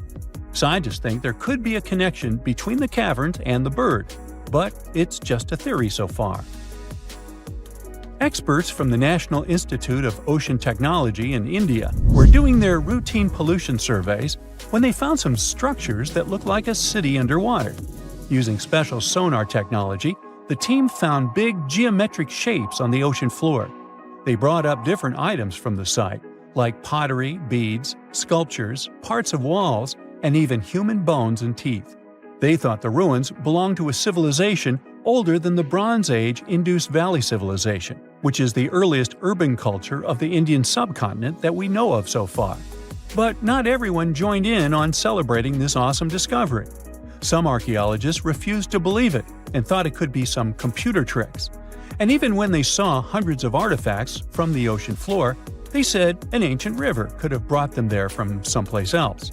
The team that discovered the underwater site decided to prove they were right. They chose a piece of wood as their main evidence. They tested it and found it was 9,500 years old. That could be the age of the entire site. Skeptics still insist that we can't rewrite all human history because of one piece of wood. Even 23 years since the discovery, no one is sure about the final answer. This is partly because it's hard to explore the site. It's in extremely dangerous waters with strong currents and riptides. During the cool Antarctica summer, from late November through January, geologists from the University of Wisconsin-Milwaukee climbed the frozen slopes of the McIntyre Promontory in the Transantarctic Mountains.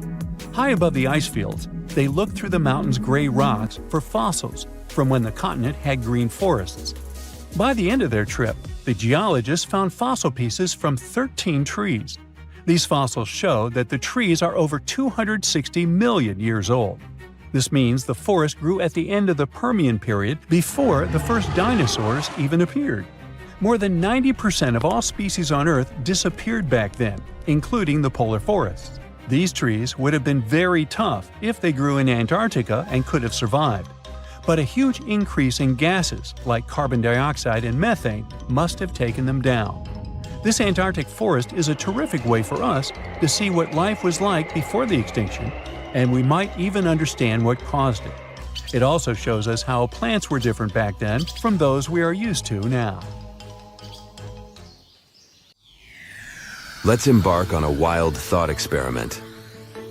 What if we could magically travel to all our ancestors in chronological order? Could we talk to them and actually form some connection? And just how far back can we go while still connecting with them? Well, let's see. Primates were the funky cousins of other mammals.